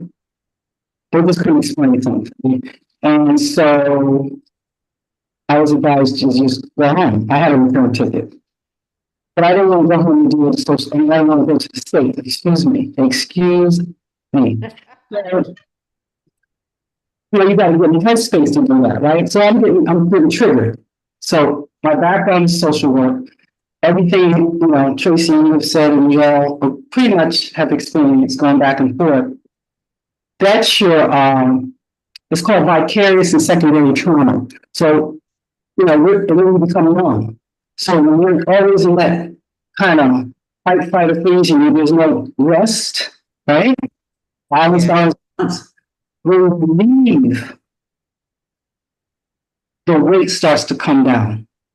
Yeah. You don't, when the front part of your brain, what you're talking about, is arrested, that's the heavy. And that's no joke. And then it plays on one's nervous system. So a lot of the aches, the pains, the inflammation is all connected. Mm. I said I am not going to get in a fight mode to leave this place to deal with those people. Long story short, I got an attorney. That's why I spent my money. I'm in Costa Rica with the consulate. Please deal with her. And I rebooked my flight because Lori was with me at United for next April.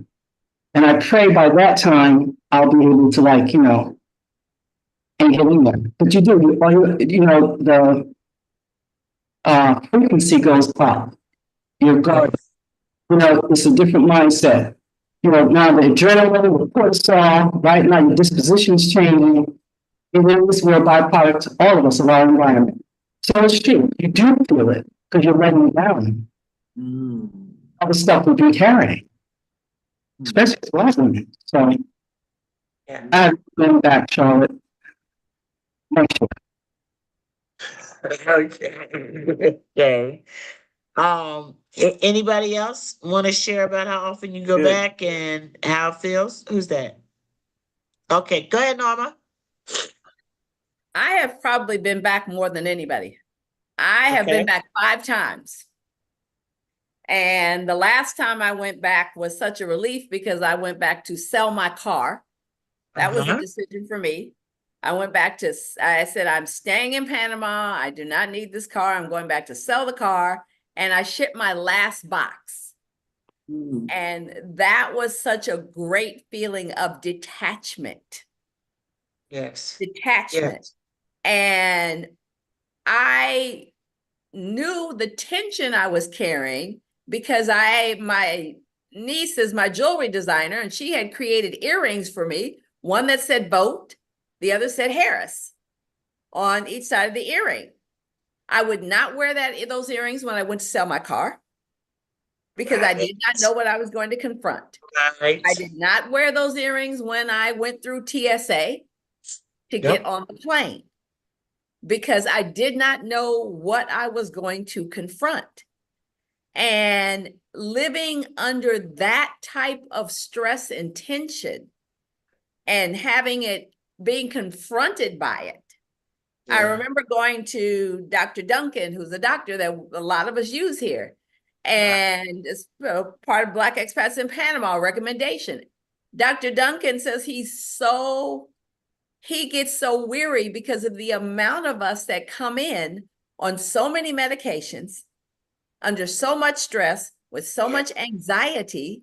And what I experience once I'm here, and now that I know I'm here and I've released all attachments to the US, is that my blood pressure is better.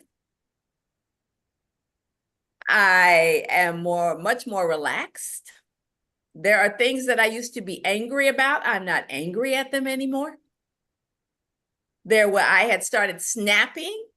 If I don't cook, and Panama allows me to not do that still. And that was important for me. But I would find myself maybe snapping at someone at a restaurant. I don't do that here.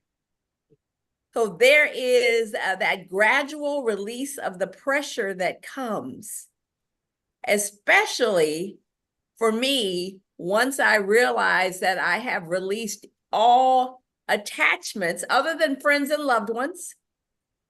And my desire is to not go back to the United States of America for a long time. My family of 9 are coming here for the Christmas holidays because I have told them Auntie Norma will not travel Yes. to the US right now. And so they are all coming here. But it is that once you release that attachment and you're willing to do that, there is an exhale that I've been able to do.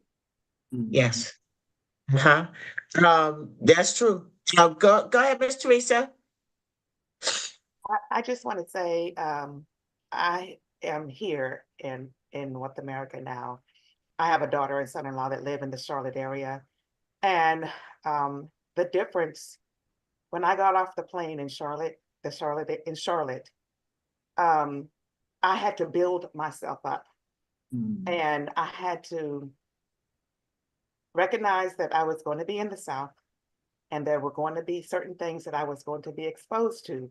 And even though we live in a very nice area, we live in a very nice area, but to walk out of that airport and see just, all kinds of things, just the tension. I thought I had worked myself through this thing before I left. I thought I would work myself through this thing and I was going to be able to deal with it. In the Charlotte area, I was not. I found I was not. It was very difficult for me. But I didn't want my daughter and my son-in-law to think that I didn't want to be there with them, because I love them and my grandkids, And then after the election, I came here in DC. My son lives in DC, across the street from the Frederick Douglass Museum, on W Street in Southeast, across the street. The difference is night and day because this is a Democratic Washington, DC, Maryland, and Virginia. They're all DC. And it's completely different. I feel different. I feel better. But I think I told you before, Charlotte, I love my family here. But when I leave here, I'm never coming back. And I made sure that my daughter, my son-in-law, and my son, and my grandkids will be in Panama with me for Christmas. But I don't think I will ever come back here. Wow. It's that bad. I love my life in Panama. It's the freedom. I don't have to be nasty or mean to anyone. I don't have to be outside myself. I can be me and love me and the new me, the retired me, and the life and the tribe that I have in Panama. It's priceless. That's all I can say. Please get your stuff together and make your move and make your plan, because it's bad. It's bad here. I don't care what you vote for, who you vote for, or whatever. It's bad here. You gotta always be on edge, always be on 10. I don't like it. And I love my family. I promise you I do. But I love my life and I'm going to choose me. And I have the support. That's all. And I'm sorry, I'm so emotional, but I fight every day, and I will fight until December 1 when I return to my home in Panama. Yes. Thank you. That's real. When you step off the plane, and I like to, people say, when you expats act like, where you are is so perfect. And I don't think that's the intention, not for most of us. But I just think that it's an awareness that you have to experience for yourself in order to really understand. And I just feel like I'm not here to judge anybody for whatever their decision at this time. There are people saying, well, I'm going to stay and fight because that's what my ancestors did. My ancestors fought under much more difficult, circumstances than we did. And that's fine. And if that's what you feel like you're called to do, we need you to do that. I don't feel like I'm called to do that. I really don't. And what I feel like I'm called to do is to support you from wherever I can in your fight in that regard, because I don't necessarily believe that our ancestors would want us to continue to stay there and be treated like shit. and have to worry about how, what's going to happen with our children. I mean, my mind can't even wrap itself around, canceling the Department of Education. I don't know what to do with that. You know what I'm saying? I really don't know what to do with that. Don't know what's coming down the pike, and I feel very stressed for my family. I do. And I'm not going to keep bugging them. I'm not going to keep telling them. I'm like, your mama is Harriet. You come on now. People around here calling me Harriet, and y'all not prepared. And I know that it's hard to believe that things could get so bad, but I'm actually going to do myself a favor. And I'm going to go back and I'm going to do some specific research on how people felt when the Holocaust happened. How did you feel leading up to that? Did you feel like, it's just talk? You know what I'm saying? Or it won't go that far, or, it won't be us. I don't know how. I really want to research that because I think that we're in denial about the possibilities, and that scares me. And all I want is for us to be prepared. And all I'm so excited about is that you all have made that move. You made that move. You created a strategy, and you made that move. And you are in a place where, and the thing is too, when you make that move, it don't mean you can't make another move. It don't mean that. People like, are you ever coming back? Well, maybe not, Never know. but that might go somewhere else. I don't know. So, I appreciate, Teresa being, so transparent with us because it's real. And I think that all of us could feel her because we know exactly what she's talking about. And for her to say, I'm not coming back, guys. Yeah, I'm not. That's heavy. That's heavy. That means that she has definitely chosen herself.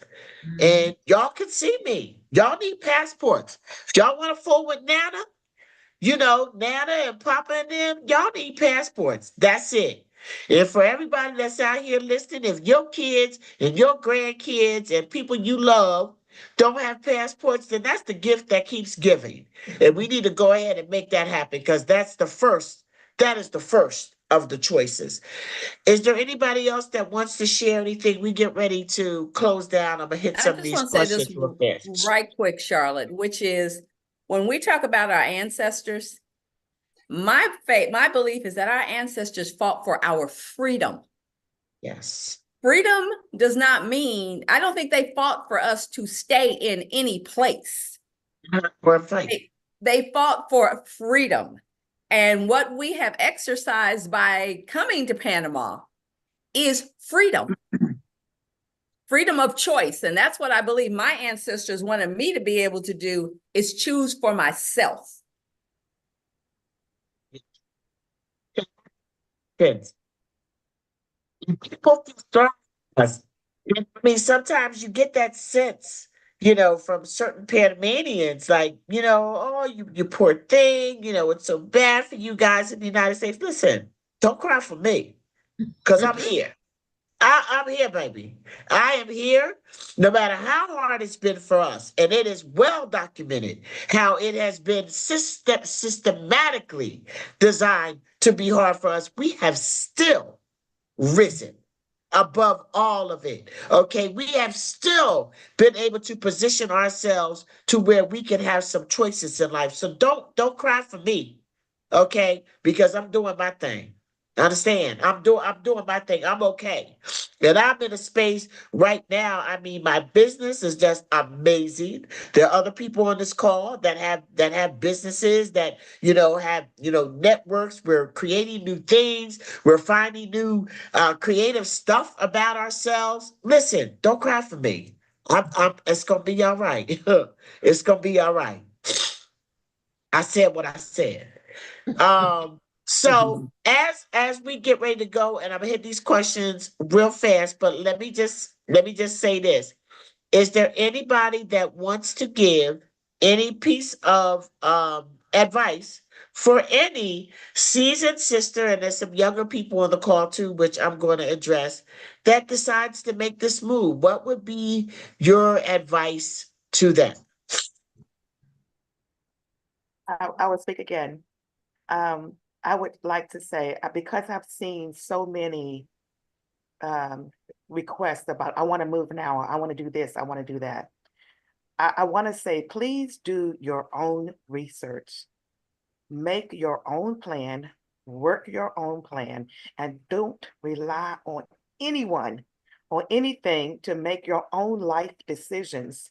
This is a life decision, ladies, folks, period. Only you know what you need to make you happy. Don't ask anybody about what they can do for your family, what is going on over there without you doing your research. You cannot live vicariously through somebody else that's already there. You have to make your own research and make your own decision for your life. And because you, at the end of the day, whatever decision you make, you can't reach out and point the blame to somebody else. It's going to be you. Any decision that you make in life, you're going to either have the consequences, good, bad, or indifferent. Do your own research. After that, then ask questions. But don't expect for folks that are living in Panama to tell you every step of the way to what you need to do. That's my advice. I'm sorry. What I'm going to take your words and I said what I said. That was good advice, Miss Teresa. Yes. Good advice. Yeah, perfectly. Everyone has to do their own research, has to move on their timing, not anybody else's timing. And Yes. financial planning is also a big thing, you know, so yes, that is important. I would say it's not utopia, it's living differently. Choose your government wisely. Watch the Panama Papers on YouTube. So it's not doing arguing that over. Just choose your government wisely and do your research, or make that a part of your research as well. And I would add, just consider doing the BEIP tour. If you can work it into your budget, because a lot of the questions that you have are going to be answered on the tour.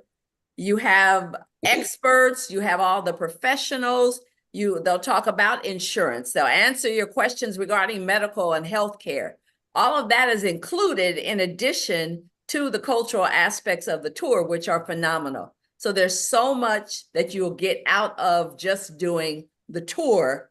I had been here previously. The tour made up my mind.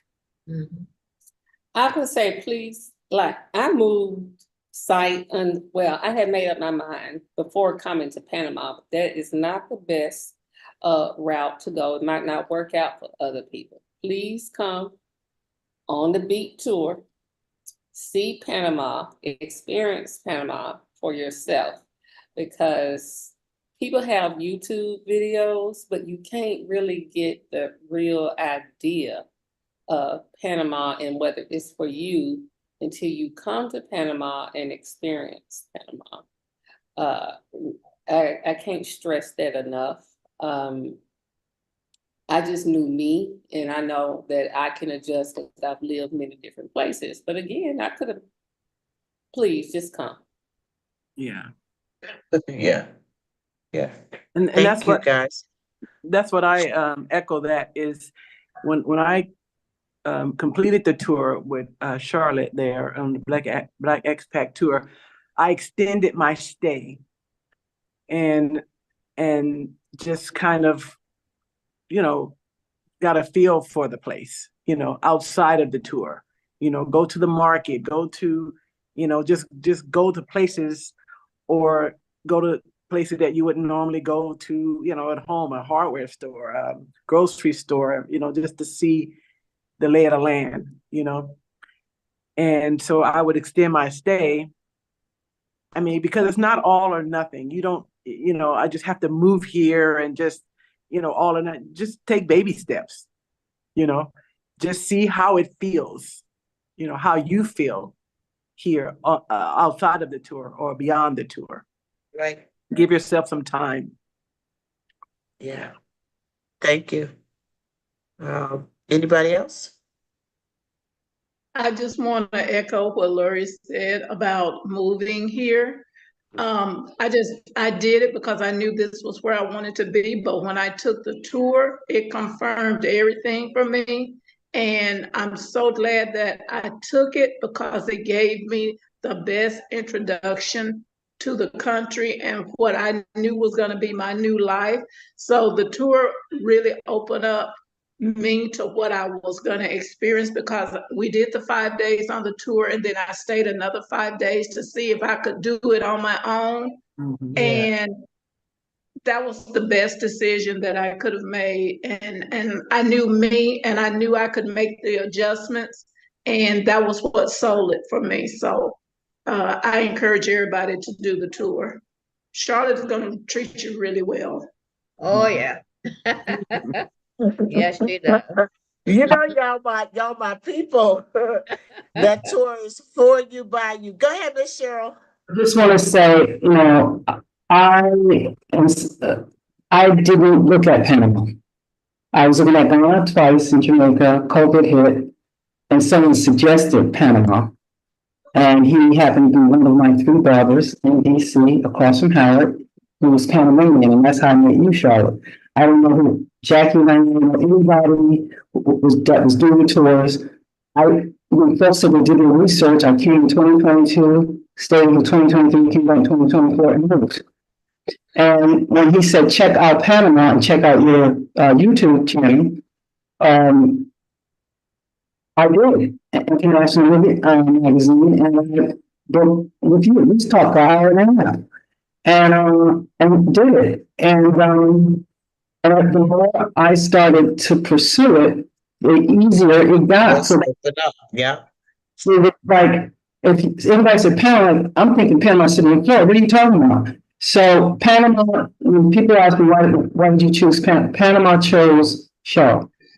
So there's that piece too. You feel that, okay? A coincidence. It's like right, it sounds right, it walks right, it's right. I say what I said.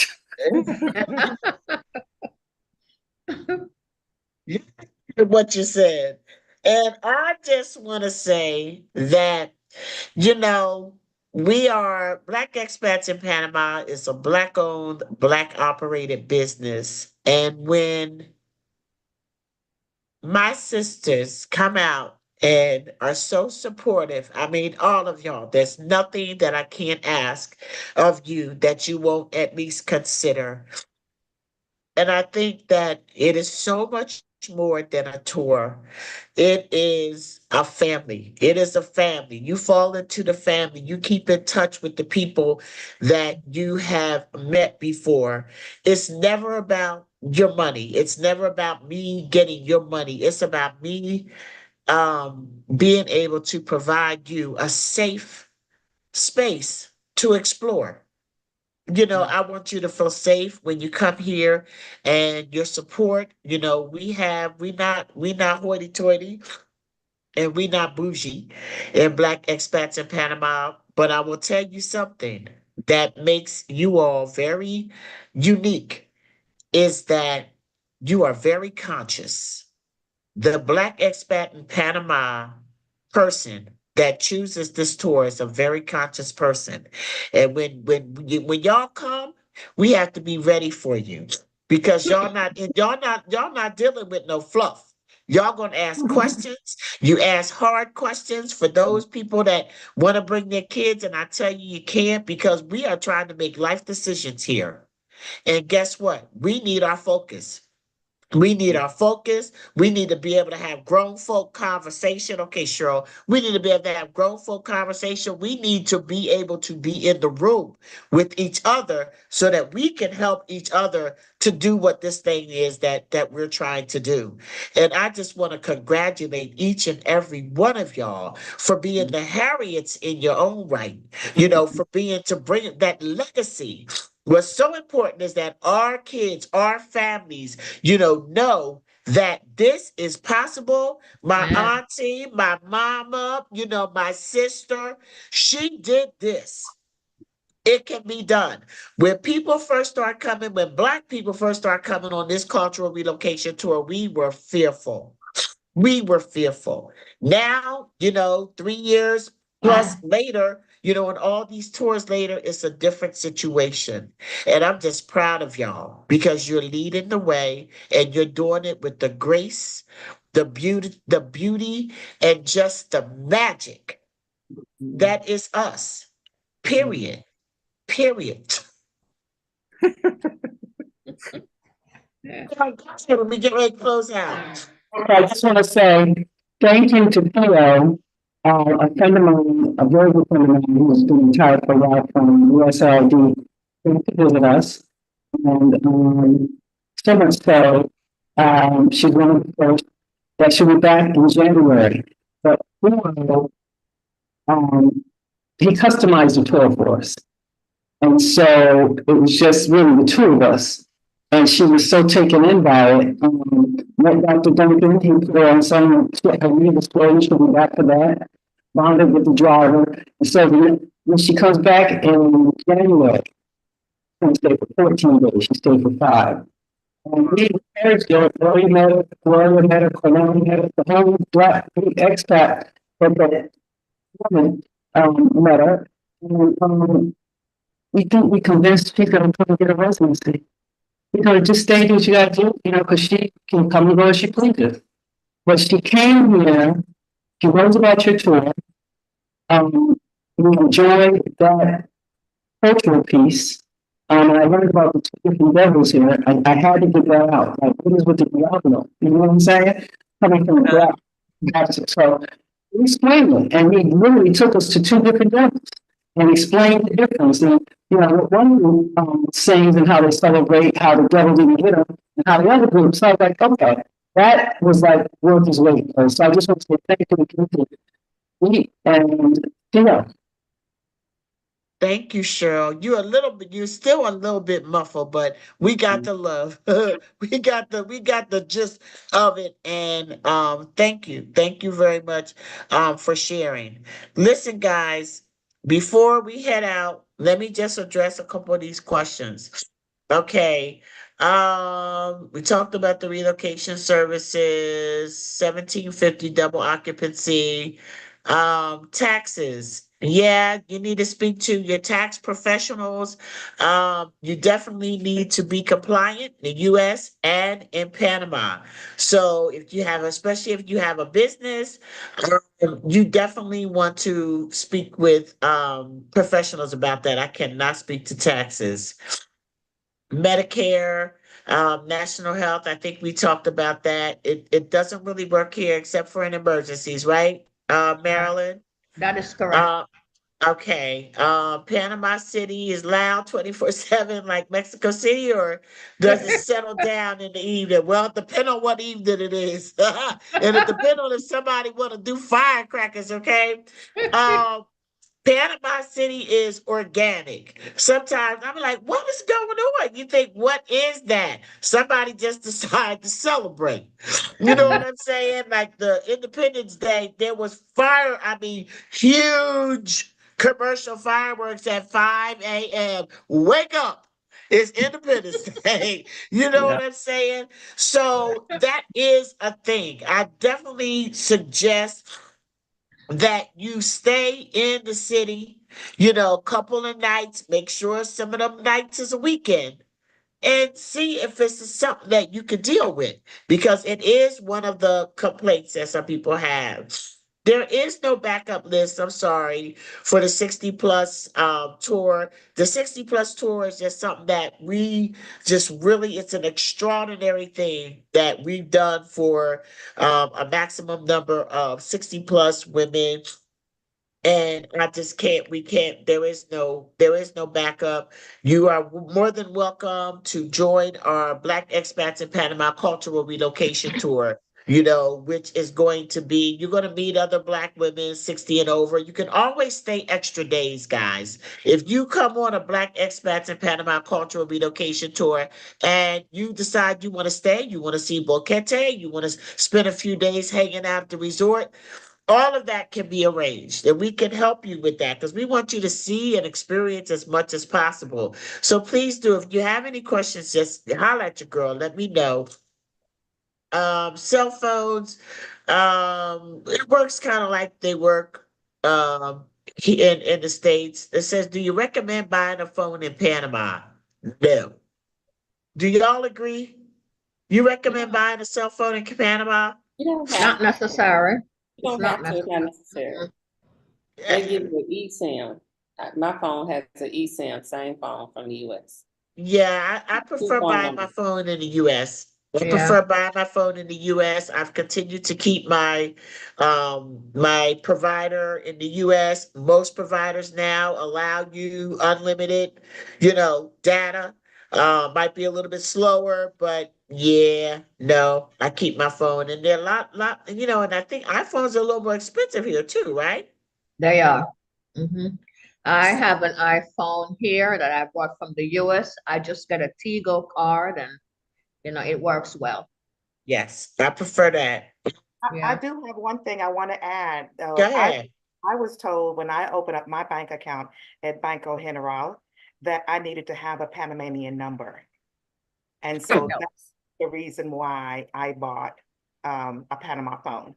Now, it's only $24 and it's okay, but I Yes. needed to have a Panama number before they would open up the account.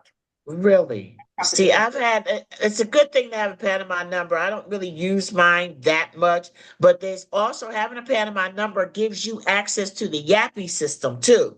The YAPI system is money transfer, sort of like the Cash App or the Zelle that we use in the US, but you have to have a Panama number to do it. And the Panama cell numbers, by the way, are 8 digits and not 7. That messed me up for a while. You know what I'm saying? They got 8 digits. And I'm like, something wrong with this number. What's wrong with this number? When you look at it. But yeah, very good point. Thank you so much. So I want to say that I have a Panama phone that I bought in Yes. Panama, as well as I have my US phone. I pay $18 a month for my Yes. Panama plan. And when it really came in handy is when there was a system failure of T-Mobile and Verizon and AT&T, and sometimes the US, I get a system failure. But that Panamanian phone is my backup phone. Backup phone. Always my backup phone. And it is the phone that I use to make contacts here, as well as my building has that phone number. So there have been times where that number came in handy, but it has been a good backup when the US system fails. And it failed for a good 5-6 days. Wow. I agree. It is good to have my Panama number is on a US phone because I stockpile phones. Okay, I do. But it is good to definitely have that US number. I'm sorry, that Panama number. You navigate through the rainy season. The rainy season here it's not that bad, and granted, a lot of us are, we're retirees, or for me, I work, but I work from home and go in the office sometimes, but it's not like overwhelming. October and November are the heaviest months. Yeah. That's why I do not tour here in October and November because those are your heaviest rain months. But we did deal with a shortage of water earlier in the year, so I'm grateful that we've gotten so much rain. But it's not that bad, guys. It very seldom rains all day. If people look at the forecast and they're saying, I'm coming on vacation, but it looks like it's like 90% rain every day. And I said, well, it's gonna rain somewhere. You know what I'm saying? It's gonna rain somewhere, but will it rain all day and will it rain everywhere?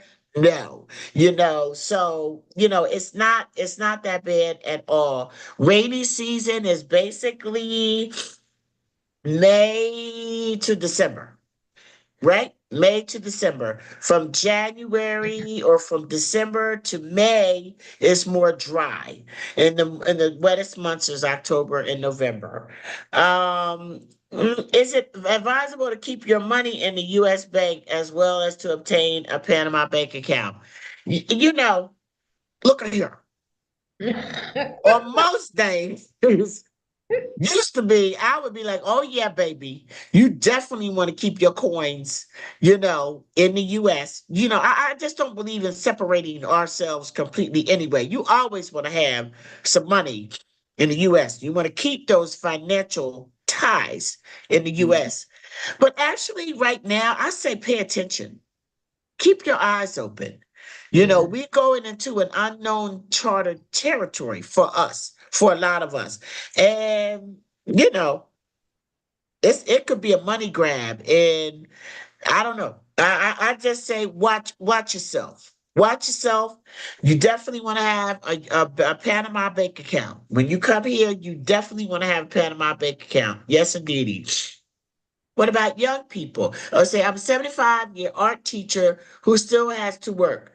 Could I work there as an artist or an art teacher? I don't know. I don't know that artist is on the list. I hope that most people watching this call know that many professions are completely restricted and unavailable to foreigners. Okay. Panama protects its citizens from foreigners coming and taking all the jobs. However, I would say as far as North Americans working here, I know more teachers than any other profession. How about y'all? Y'all know Black people and expats that are teaching, right? Do you? No? Y'all trying to make me a liar? What y'all trying to say? Y'all say she lied. Look, I see you over there talking about. No, Listen, most people I know I got are receipts. working. I know people. I know people. Okay.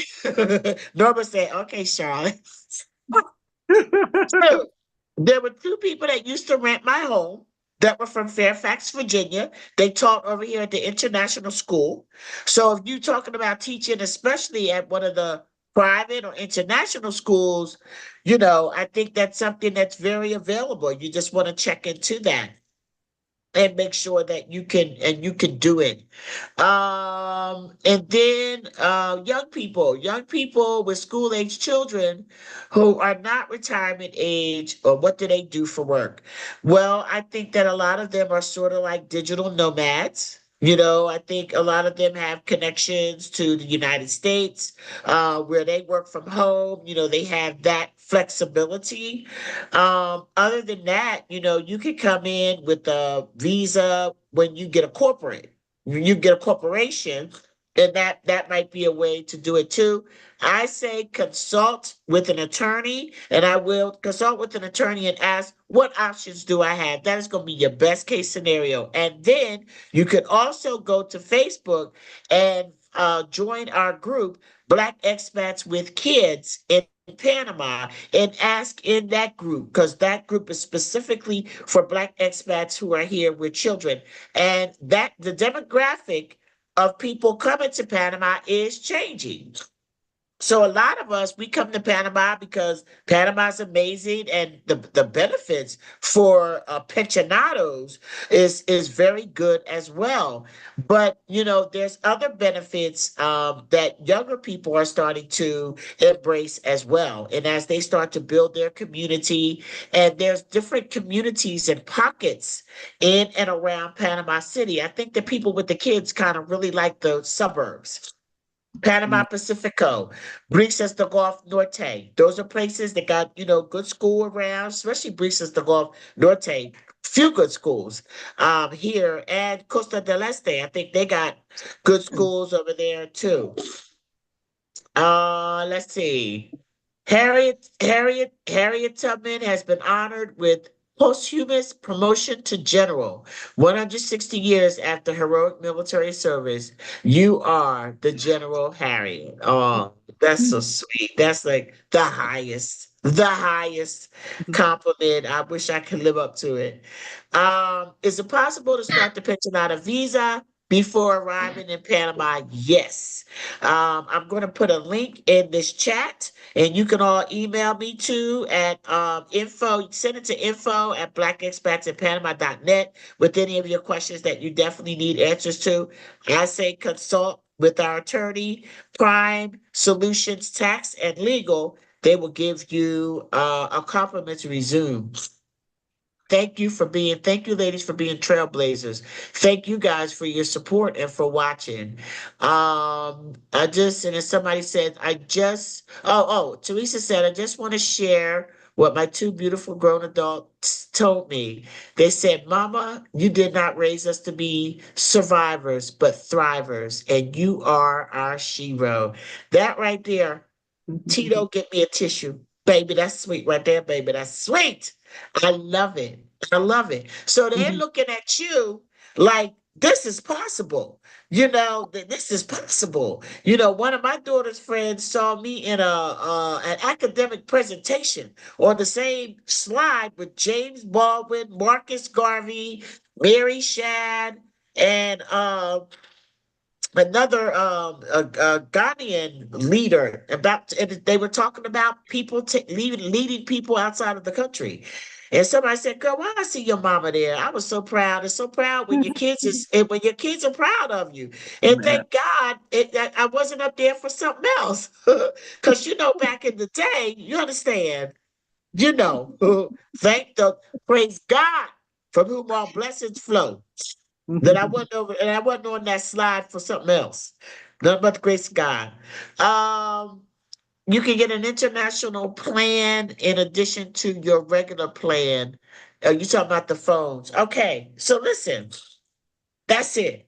Ladies, thanks for being on the call. We're going to do this again. There are other lots of seasoned sisters who have come on the BEIP tours and have made this move on their own, and they are thriving in this environment. And I just want to share their story. So this will be a continuing thing, because we have a lot more sisters that could be on the call as well.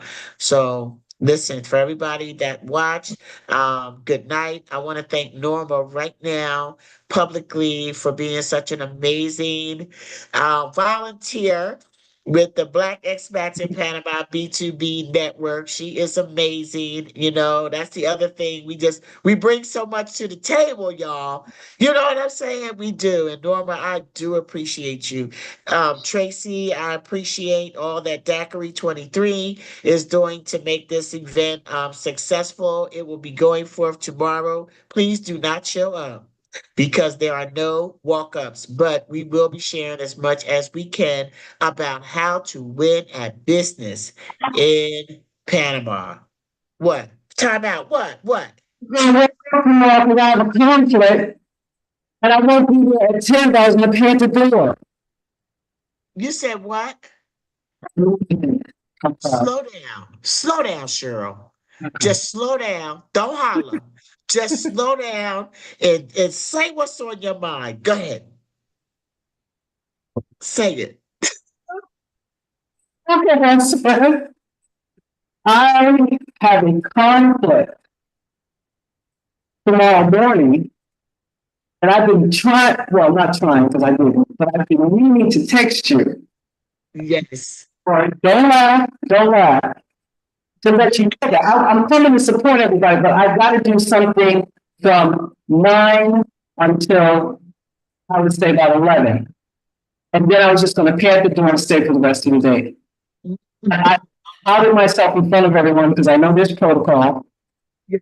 But I know this meeting is coming up, and when it hit, that's why I didn't click and pay for it, because I thought it was going to be an all-day thing, but it's not. 10 to I can't hear you. But we're not prepared for walk-ups. We got we just prepared for people that have signed up. However, come to the afterburner. Everybody can come to the afterburner. It starts at 4. If you wasn't able to come, people that are there that were panelists and speakers and guests, they will still be there, and we would love to see you. So Cheryl, and listen, I know, baby, I know you support everything that you can. So I understand, and I appreciate you.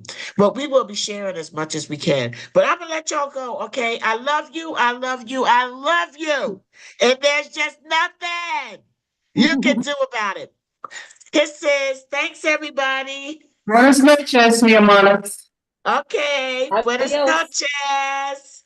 Bye. Bye.